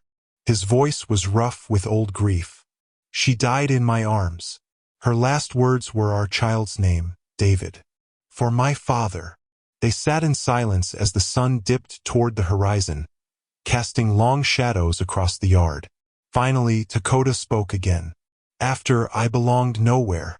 Apache saw me as traitor for serving army. Whites saw me as savage who got white woman killed. So I stayed here, alone. Until now, Elisabeth said softly. His dark eyes met hers. Until now. The moment was interrupted by the sound of approaching hoofbeats. Sheriff Grant rode into the yard, his expression grave. Takoda. Miss Harlow. He dismounted quickly. Got trouble heading this way. Gang of bandits hit a ranch near Tucson last week. Word is they're moving north through the territory. Takoda stood immediately. How many? Reports say 5, maybe 6. Led by a man called Cortez. The sheriff accepted the cup of coffee Elisabeth offered. They've been targeting isolated homesteads. Trading post would be tempting. When? Takoda asked. Can't say for certain. Few days, maybe a week. Sheriff Grant looked at Elisabeth with concern. Miss Harlow, might be safer if you stayed in town until this passes. Before she could respond, Takoda spoke. She stays if she wants to stay. I can protect her. Elisabeth straightened. This is my home too, Sheriff. I won't abandon it at the first sign of trouble. The sheriff sighed. Figured you'd say that. Just be careful. These men are dangerous, killers and worse. After he departed with promises to patrol the area more frequently, Takoda turned to Elisabeth. Need to teach you to shoot. The next morning, he presented her with a Winchester rifle, well-maintained but clearly used. Was Sarah's, he explained. She learned. You will too. They spent hours behind the trading post, Takoda patiently instructing Elisabeth in the proper handling, loading, and firing of the weapon. His hands occasionally guided hers, adjusting her grip or stance, each touch brief but sending unexpected warmth through her despite the cool air. Good, he said as her third shot hit the target. A can placed on a distant rock. Again. By sunset, her shoulder ached from the rifle's recoil, but she had hit the target more often than not. As they walked back to the trading post, Takoda carrying the rifle, Elisabeth realized how much had changed since her arrival. The woman who had stepped off the stagecoach in Redemption Creek would never have imagined herself learning to shoot, preparing to defend a trading post against bandits, or finding such contentment in a life so removed from everything she had known. What are you thinking? Takoda asked, noticing her contemplative expression. That I'm exactly where I'm meant to be, she answered honestly. Something flickered in his eyes. Surprise, perhaps, or a deeper emotion she couldn't name. He nodded once, as if confirming something to himself, and they continued toward home in companionable silence as the first stars appeared overhead. A week passed with no sign of the bandits Sheriff Grant had warned them about. Daily routines continued, though now punctuated by shooting practice and vigilant attention to approaching riders. Elisabeth's skill with the Winchester improved steadily under Takoda's tutelage, her confidence growing with her accuracy. When their supplies ran low, Elisabeth volunteered to make the trip to town. You're needed here to prepare the trading post for winter customers, she reasoned. I can manage the wagon alone. Takoda frowned, clearly uncomfortable with the idea. Bandits still out there. Sheriff Grant said they were spotted near the southern border. Redemption Creek is north, and I'll stay on the main trail. She smiled reassuringly. Besides, I'm armed now. You made certain of that. Reluctantly, he agreed, helping her prepare the wagon and checking the pistol he insisted she carry in addition to the rifle. Be back before sunset, he instructed. Any trouble, leave the supplies and return immediately. The autumn morning was crisp and clear as Elisabeth drove the wagon into Redemption Creek. The town had changed little in the months since her arrival, though she now viewed it through different eyes, less desperate, more assured of her place in the territory. At the Mercantile, Mr. Winters greeted her with newfound respect. Miss Harlow, good to see you looking so well. The trading post business must agree with you. It does indeed, she replied, presenting their list of supplies. How have things been in town? Quiet mostly, though folks are nervous about those bandits.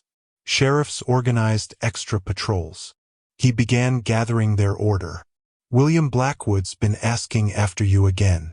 Seems mighty concerned about a lady living out at Takoda's place. Elisabeth's expression cooled. Mr. Blackwood's concern is unnecessary. While Mr. Winters assembled their supplies, Elisabeth visited the sheriff's office to inquire about the bandits' whereabouts. Finding it empty, she noticed a stack of wanted posters on the desk. Curious, she leafed through them, searching for information about the Cortez gang. Halfway through the stack, her hand froze. The yellowed poster, clearly several years old, bore a crude illustration of a younger William Blackwood above the words, "Wanted for questioning massacre of Apache women and children at White River, $500 reward." Elisabeth's heart pounded as she examined the date. 14 years earlier, long before Takoda's troubles with the cavalry. The pieces began to align in her mind. Blackwood's particular animosity toward Takoda, his keen interest in the trading post land, his veiled references to Takoda's past. She quickly searched the sheriff's desk, finding a folder labeled White River Incident. Inside were witness statements, military reports, and a list of victims. Near the bottom, a name leapt from the page, Kiona, wife of Takoda, and infant son. Elisabeth pressed her hand to her mouth, stifling a gasp.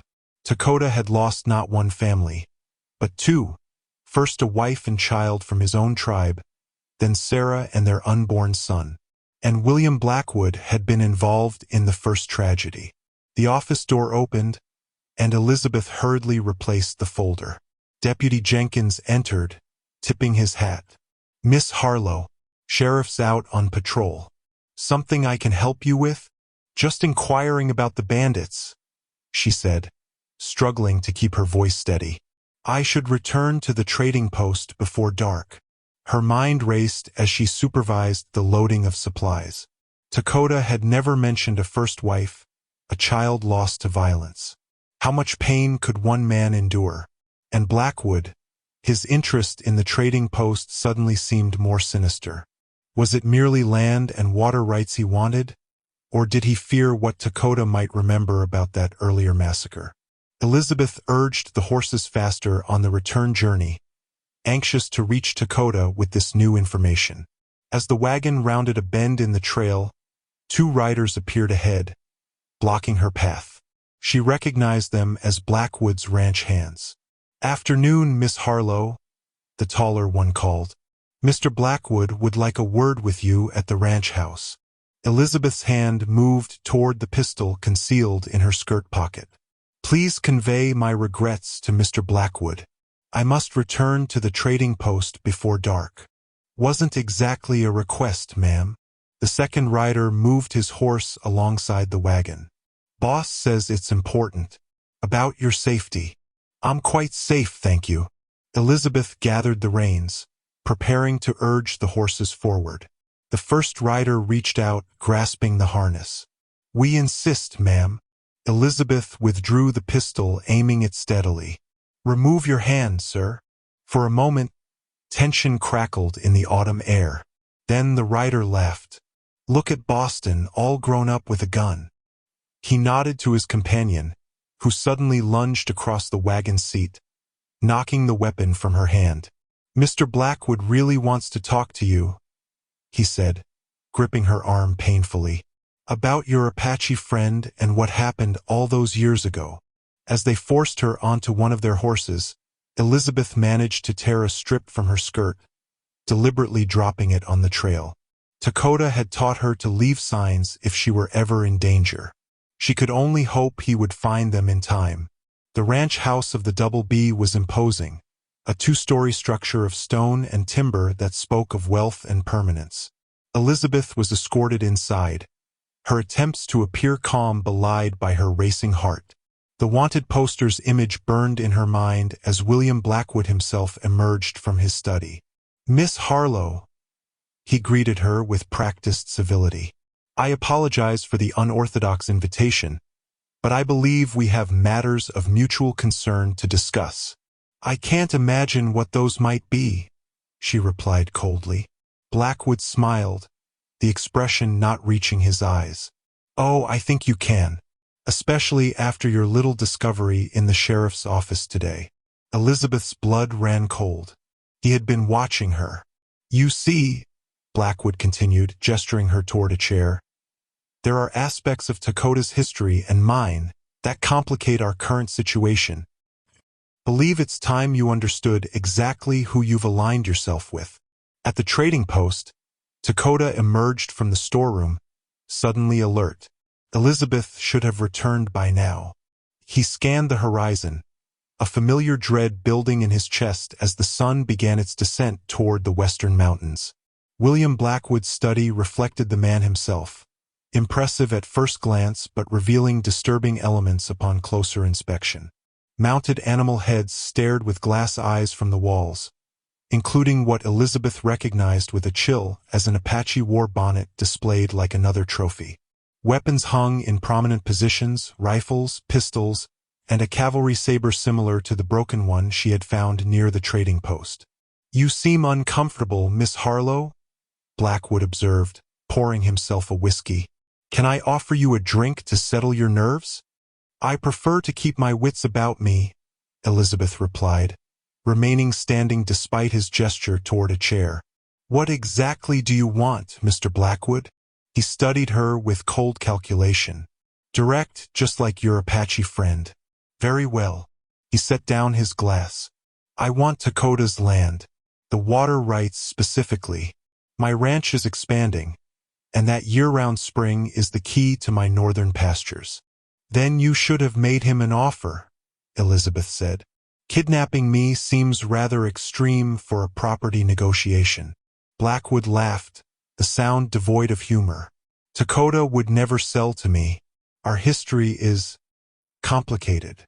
"You mean because you participated in the massacre that killed his wife and child?" Elisabeth kept her voice steady, watching his reaction carefully. His expression hardened.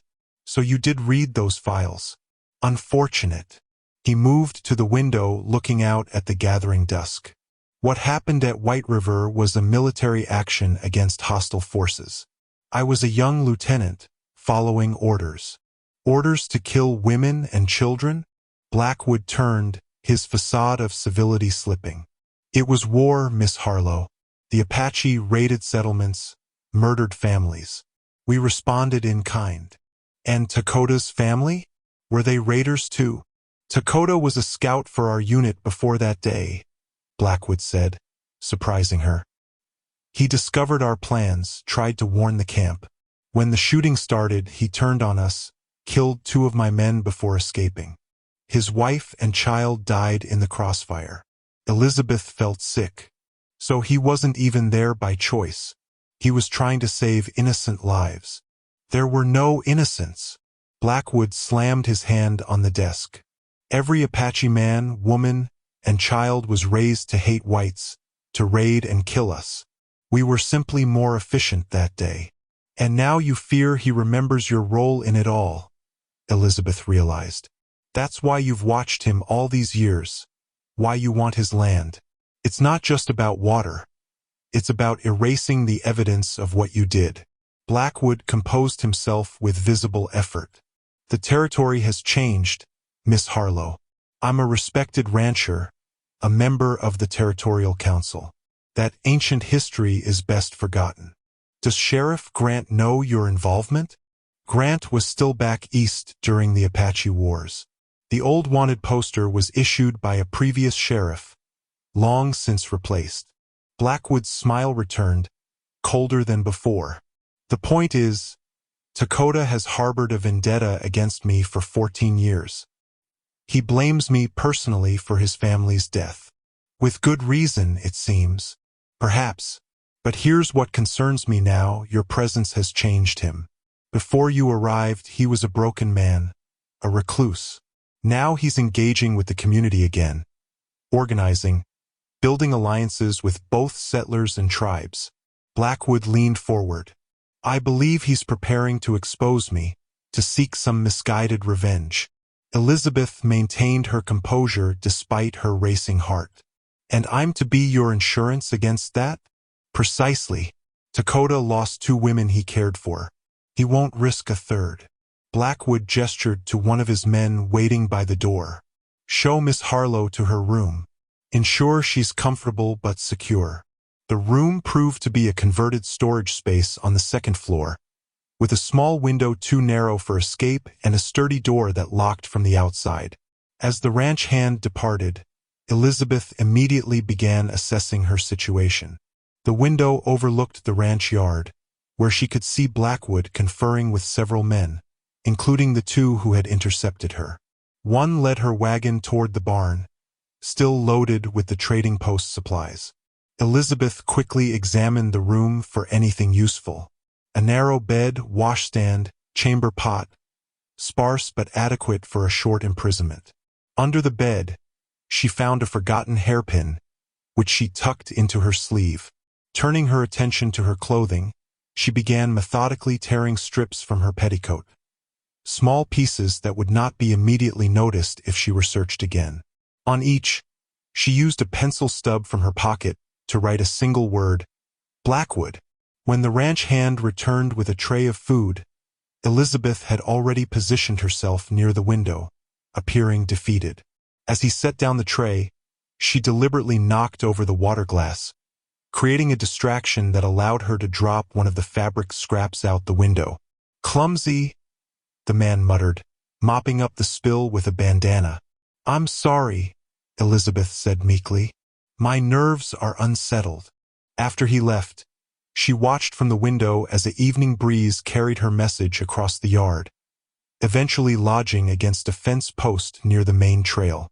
One small hope of communication.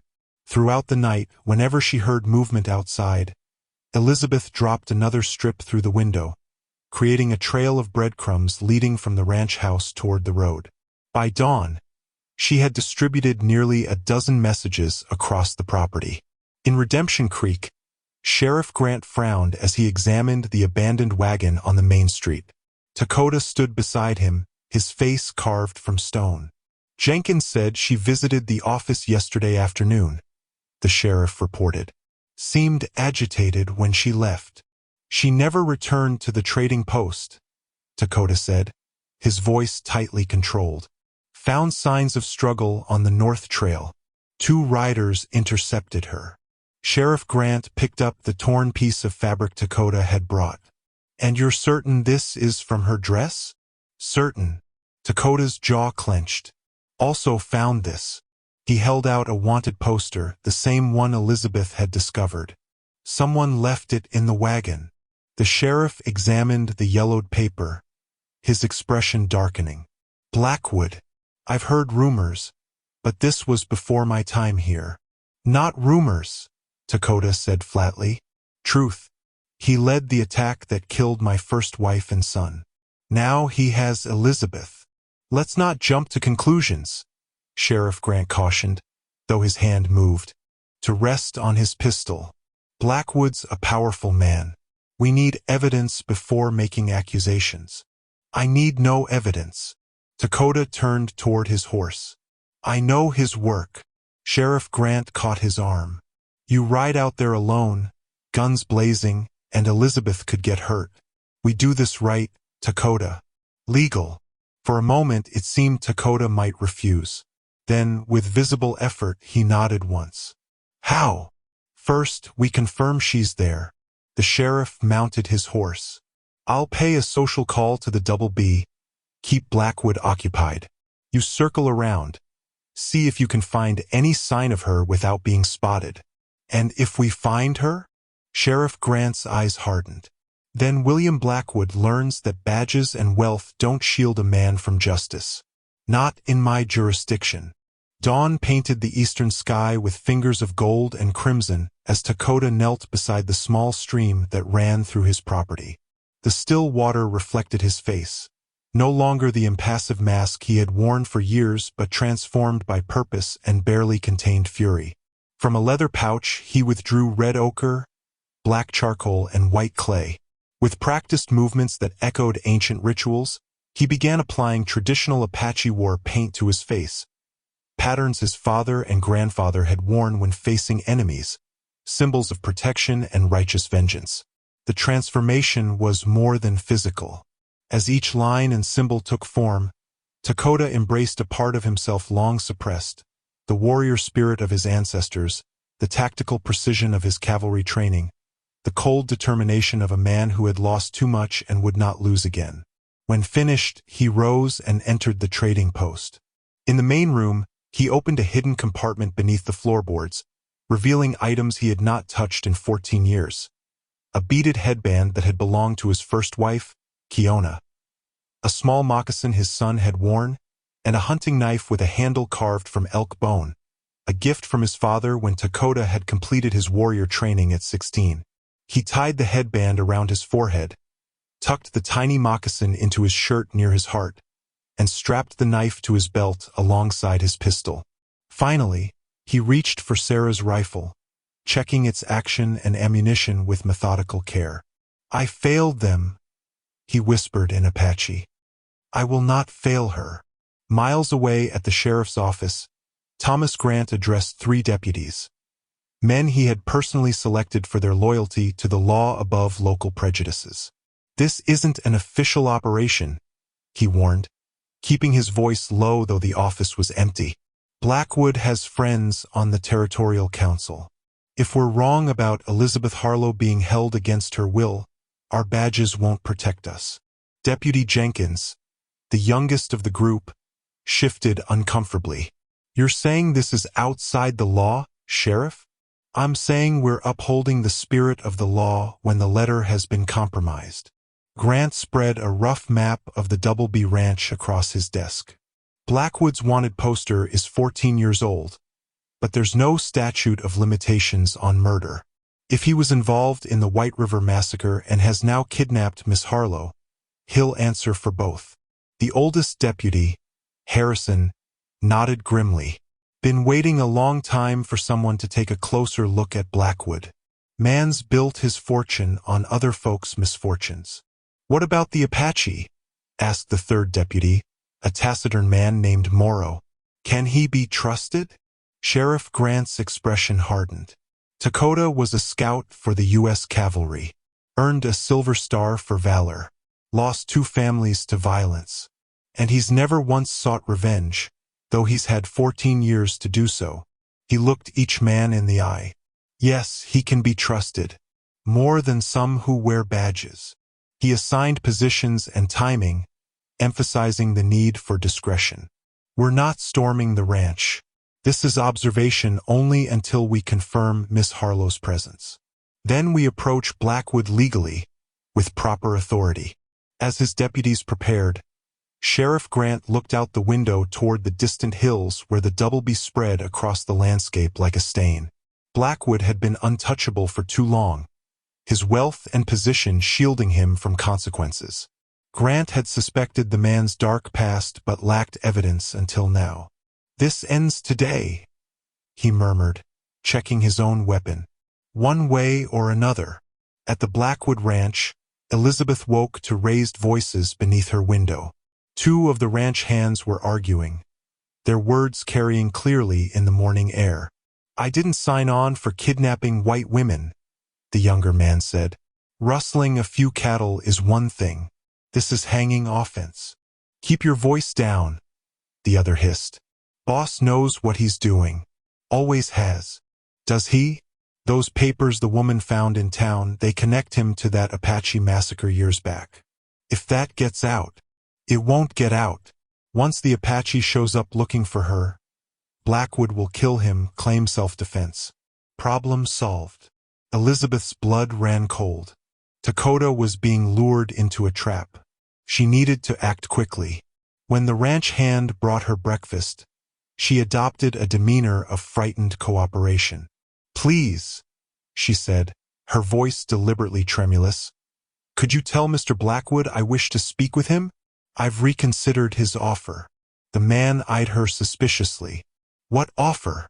"To write a letter to Takoda, asking him to transfer the land deed to avoid further unpleasantness." She lowered her eyes.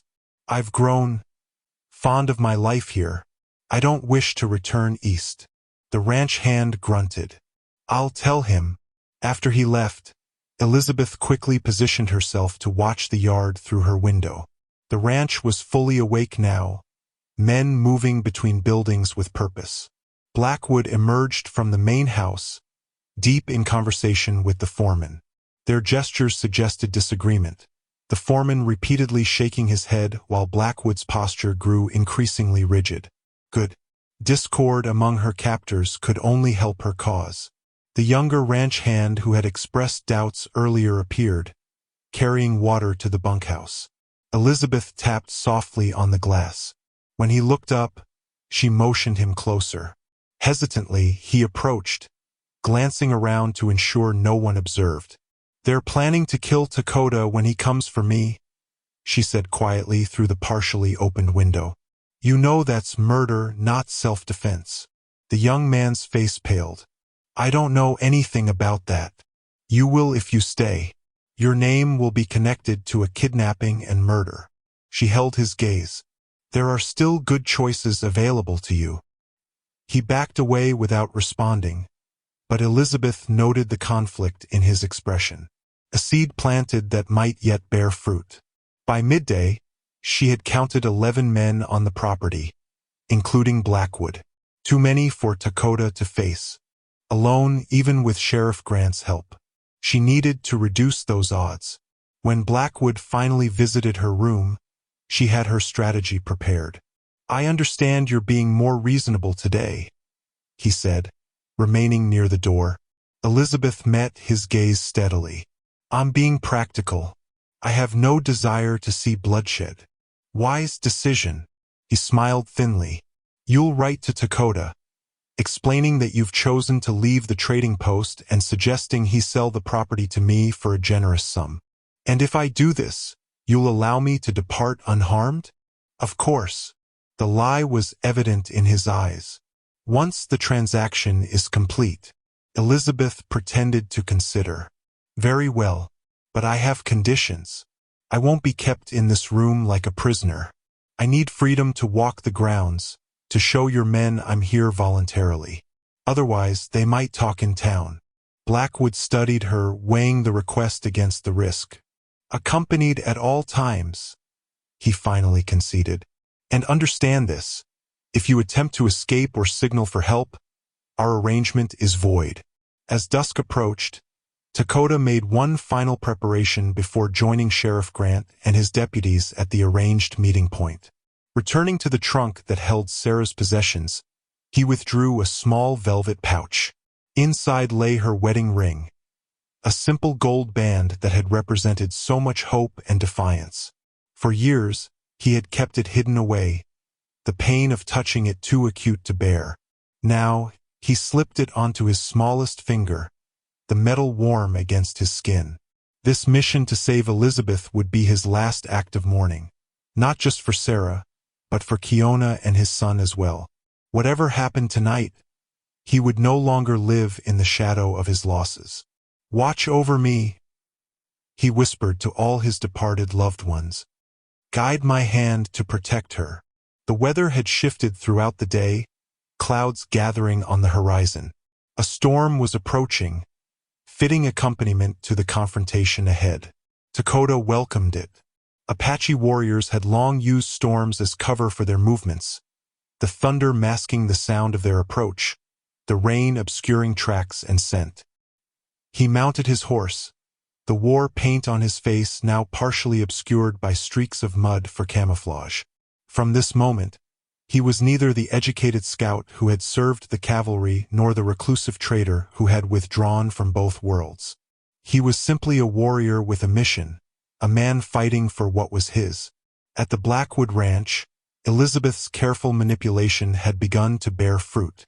Allowed to move about the grounds under guard, she had spent the afternoon observing routines, identifying vulnerabilities, and, most importantly, deepening the divisions among Blackwood's men. "Is it true you were a teacher back east?" asked Miller, the young ranch hand who had expressed doubts earlier. He had been assigned as her escort, perhaps because Blackwood considered him too inexperienced to recognize her tactics. "I taught briefly at my father's school," Elisabeth replied, deliberately keeping her tone conversational as they walked near the barn. "He was a professor of anthropology, the study of different cultures and peoples. Is that why you ain't afraid of the Apache?" Miller seemed genuinely curious. "Because you studied about them?"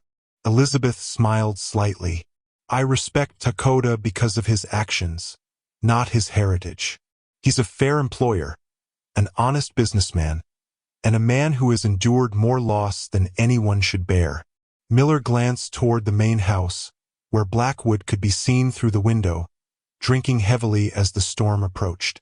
Boss says he's dangerous, that he killed soldiers.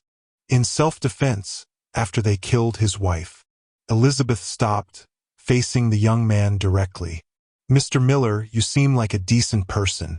Whatever Mr. Blackwood is paying you, is it worth being complicit in murder? The ranch hand shifted uncomfortably. Don't know what you mean. Mr. Blackwood intends to kill Takoda when he comes for me. You know this. Your conscience knows this. She lowered her voice. When Sheriff Grant investigates, and he will, those who assisted Blackwood will hang alongside him. Miller paled. I never signed on for murder. Then leave. Tonight. Take any others who feel the same. Elisabeth touched his arm briefly. There's still time to choose the right path. As they continued their circuit of the property, Elisabeth memorized details, which buildings were locked, where men were stationed, how frequently they rotated positions. Most importantly, she noted the growing storm and the cover of darkness it would soon provide. By evening, her opportunity arrived. A flash of lightning revealed a figure slipping through the trees at the property's edge. Takoda, his movements fluid and nearly invisible against the darkening landscape.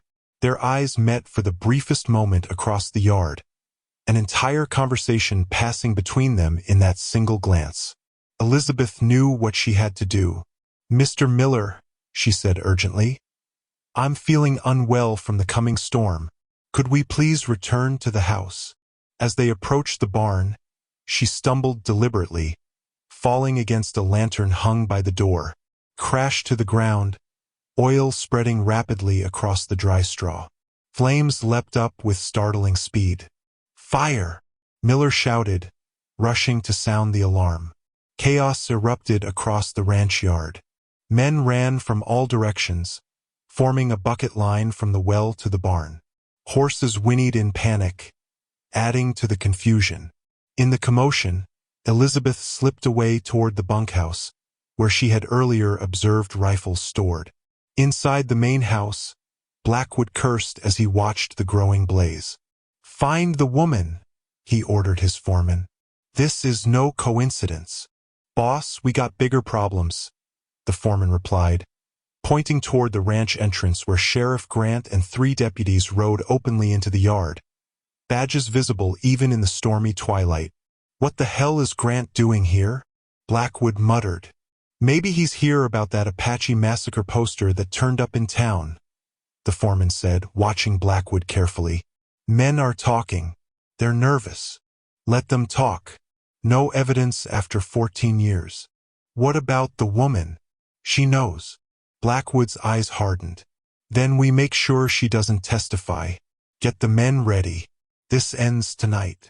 Outside, Sheriff Grant dismounted, his demeanor official but his hand near his pistol. Evening, Blackwood. Quite a fire you've got there. What brings you out in this weather, Sheriff? Blackwood forced a cordial tone. Come to help with the blaze? Looking for Elisabeth Harlow, Grant replied evenly. Her wagon was abandoned on the trail yesterday. Last seen headed this way. Haven't seen her, Blackwood lied smoothly. But you're welcome to look around once we get this fire under control. The sheriff nodded toward his deputies, who spread out around the yard. We'll help ourselves, thank you. As Blackwood turned back toward the barn, he noticed something alarming. Several of his ranch hands were nowhere to be seen, including young Miller. The bucket line was manned by fewer men than should have been present. Where's Miller? He demanded of a nearby hand. Davis? Johnson. The man avoided his eyes. Rode out about an hour ago, boss. Said they weren't paid enough for what was coming. Blackwood cursed viciously. His carefully constructed plan was unraveling. Between the fire, the deserting men, and the sheriff's unexpected arrival, his advantage was slipping away. In the shadows beyond the bunkhouse, Takoda moved like a ghost, invisible against the deepening darkness. His years as a cavalry scout had taught him patience, the ability to wait for precisely the right moment to strike. That moment was approaching. He watched as Elisabeth emerged from the bunkhouse, a rifle clutched in her hands. Their eyes met again across the yard, and he nodded once in approval. She had created the perfect diversion and armed herself in the process. Now they needed only to reach each other and escape before Blackwood realized his prey had become the hunter. Lightning slashed across the sky, briefly illuminating the chaos in the ranch yard. The barn fire had spread to a nearby shed despite the pouring rain, casting wild, dancing shadows over the scene. Sheriff Grant and his deputies had fanned out, searching buildings while maintaining the pretense of helping with the fire. Elisabeth crouched behind the bunkhouse, the stolen rifle heavy in her inexperienced hands. The shooting lessons with Takoda had given her basic skills, but she prayed she wouldn't need to test them tonight. Another flash of lightning revealed Takoda's position. He had circled behind the main house, using the storm's cover to approach unseen. A hand suddenly clasped her shoulder. Elisabeth whirled, nearly crying out before recognizing Blackwood's foreman. "He's looking for you," the man growled. "And he ain't happy." She raised the rifle, but he knocked it aside easily. "Don't be stupid, lady. Boss wants you alive for now, but that could change." As he dragged her toward the main house, Elisabeth caught sight of Takoda changing direction, tracking her movement. She needed to buy time to create another distraction. "Blackwood can't silence everyone," she said loudly enough to be heard over the storm. "The sheriff knows about the massacre. Your men are deserting because they know what's coming." The foreman tightened his grip. "Shut up." Inside the house, Blackwood had abandoned any pretense of civility. He paced like a caged predator, a pistol gripped in one hand, whiskey bottle in the other. His face contorted with rage when the foreman pushed Elisabeth into the room. "Where were you?" he demanded, advancing on her. "Watching your empire crumble," she replied, refusing to show fear despite her racing heart. Blackwood's hand lashed out, striking her across the face. Elisabeth tasted blood but remained upright, her eyes defiant. "You think you've won something?" he snarled. "That Apache will be dead before dawn, and you'll join him. I've buried threats before." A commotion outside drew the foreman to the window. "Boss, they found something. The sheriff's holding one of those fabric strips with your name on it." Blackwood cursed. "Get the horses. Back door. We're leaving." "What about the men?" the foreman asked. "They've made their choice." Blackwood grabbed Elisabeth's arm. "She's coming with us. Insurance." They hurried through the kitchen to a rear entrance where 3 horses waited, already saddled. The storm had intensified, rain lashing in horizontal sheets that made visibility almost non-existent. Blackwood forced Elisabeth onto one horse, keeping her reins tied to his saddle. "Where are we going?" the foreman shouted over the wind. "Canyon Trail," Blackwood called back. "North Passage." They rode hard through the darkness, the horses struggling on the increasingly treacherous ground. Elisabeth recognized the direction. They were heading toward the high mesa that overlooked Takoda's trading post. The symbolism wasn't lost on her. Blackwood was fleeing toward the very land he had coveted for so long. Behind them, shouts and gunfire suggested pursuit had been organized. Elisabeth worked methodically at loosening the rope binding her reins to Blackwood's saddle, using the darkness and driving rain as cover for her movements.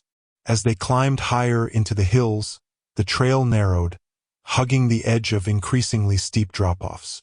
Elisabeth felt the horse beneath her struggling for purchase on the muddy path. One misstep could send them plummeting into the darkness below. Suddenly, a figure loomed before them on the trail. Takoda, rifle raised, his face terrifying in the war paint that rain had streaked but not erased.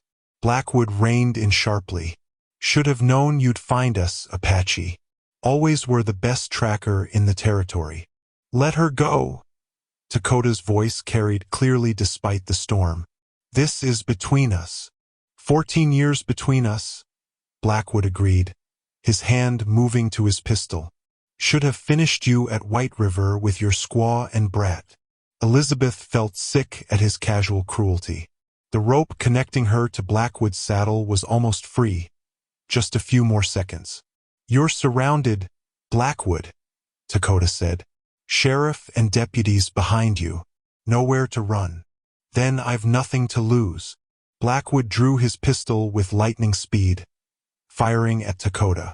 The shot went wide as Elisabeth's horse reared, finally breaking free from Blackwood's control. She tumbled from the saddle, rolling dangerously close to the cliff edge.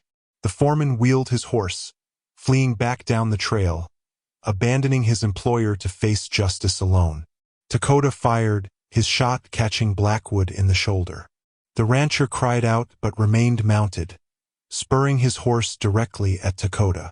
Both men crashed to the ground in a tangle of limbs and fury. The rifle skittered away across the wet rocks as they grappled for dominance. Elisabeth scrambled to her feet, searching desperately for a weapon. The men fought with primitive intensity, each blow accompanied by the crash of thunder. Blackwood, despite his wound and age, possessed the strength of desperation. He pinned Takoda against a boulder, hands closing around his throat.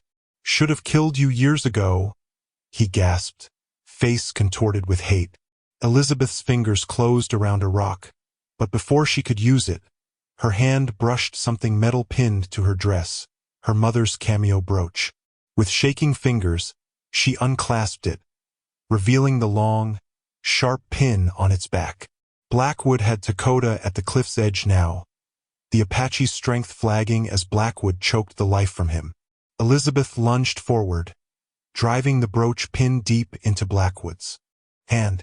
He howled, releasing Takoda to clutch his bleeding hand. "You little!"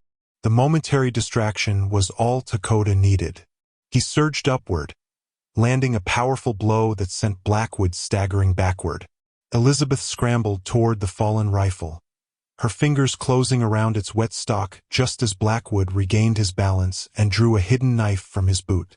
Spring brought renewal to the Arizona territory, painting the desert with wildflowers and filling the creek that ran through the trading post property with fresh, clear water. 6 months had passed since the confrontation on the clifftop. 6 months of healing, growth, and transformation. The trading post itself had expanded, a new wing added to accommodate the increased business. A freshly painted sign hung above the entrance, "Harlow and Takoda Trading," the letters bold and proud against the weathered wood. The name reflected the partnership that had grown from employer and assistant to something far deeper and more profound. Elisabeth stood on the porch watching as a group of children, a mix of settler and Apache, played a spirited game of tag in the yard. The small school she had established 3 months earlier met 3 days a week in a converted storeroom, offering basic education to any child willing to learn, regardless of background. "Miss Elisabeth," called a small Apache girl, waving excitedly. "Look how high I can jump." Elisabeth smiled, returning the wave. "Wonderful, Lily. Be careful." The sound of approaching horses drew her attention to the trail. Sheriff Grant appeared, accompanied by his usual deputy and, to Elisabeth's surprise, Mrs. Patterson from the boarding house. "Visitors," she called through the trading post door where Takoda was completing an inventory. He emerged, standing beside her as they welcomed their guests. The months had changed him as much as they had changed the trading post. The perpetual wariness that had marked his features had softened, replaced by a quiet contentment. He still spoke sparingly, but his silences no longer served as barriers. "Sheriff," Elisabeth greeted them. "Mrs. Patterson, what a lovely surprise." Mrs. Patterson descended from her buggy with the sheriff's assistance, her expression a mixture of curiosity and lingering apprehension. "Miss Harlow, or should I say Mrs. Takoda now?" Elisabeth smiled, her hand instinctively touching the simple gold band on her finger. Sarah's ring, which Takoda had placed there in a quiet ceremony witnessed by Sheriff Grant and a tribal elder 3 months earlier. "Either is fine," she replied graciously. "Welcome to our home." The older woman surveyed the property, noting the flourishing garden, the well-maintained buildings, and particularly the children playing together without regard for their different heritages. "I see you've been busy," Mrs. Patterson said. "When the sheriff mentioned your school, I thought perhaps I might offer some assistance. I was a teacher myself once, many years ago." Elisabeth exchanged a surprised glance with Takoda, who nodded almost imperceptibly. "We would welcome your experience, Mrs. Patterson. The children need more guidance than I alone can provide." "Never thought I'd see the day," Sheriff Grant commented as they moved inside for refreshments. Blackwood gone, the Double-B lands redistributed to smaller ranchers, and settlers and Apache children learning side by side. "Change comes slowly," Takoda observed, "but it comes." Over tea and fresh bread, they discussed the territory's shifting dynamics. Blackwood's death and the subsequent revelations about his crimes had opened many eyes, challenging long-held prejudices and assumptions. The territorial governor is considering appointing Takoda as a liaison between the reservation and territorial officials, Elisabeth explained proudly. His knowledge of both worlds is finally being recognized as valuable rather than suspicious. "Well deserved," the sheriff agreed, "though I imagine some will resist." "Always some resistance," Takoda acknowledged, "but enough support now to make difference." After their visitors departed, Mrs. Patterson having committed to teaching 2 days weekly at the school, Elisabeth retreated to the porch to enjoy the sunset. She opened her journal, recording the day's events as had become her habit. The pages chronicled her journey from frightened, desperate Boston girl to confident frontier woman, from outsider to belonging. Takoda joined her, his presence a comfortable warmth in the cooling evening air. "Good day," he observed. "A very good day," she agreed. Mrs. Patterson's change of heart was unexpected but welcome. People can change when given reason. He took her hand, his thumb tracing the wedding band. "You showed me that."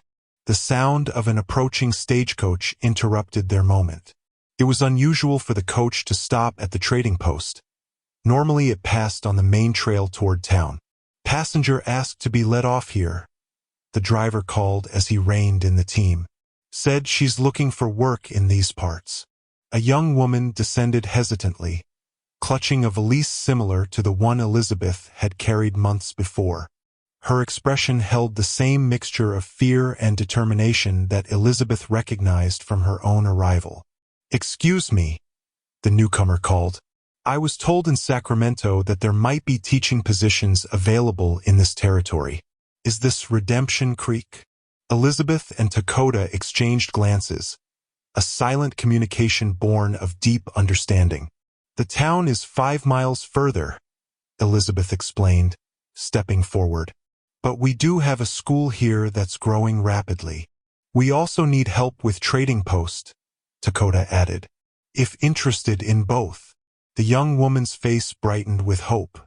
"I'm qualified for either, or both if needed. I'm Amanda Wells, formerly of Chicago." "I'm Elisabeth Harlow Takoda," Elisabeth replied, offering her hand. "And this is my husband, Takoda. Welcome to our home." As they invited the newcomer inside, Elisabeth caught Takoda's eye again. His slight smile reflected her own thoughts. They had come full circle. Once strangers in a world that rejected them, they now offered belonging to others seeking their own place. Their hands intertwined, one pale, one brown, as they stood in the doorway of the home they had built together, not just of wood and adobe, but of understanding, respect, and love that had transcended the boundaries both worlds had tried to impose upon them.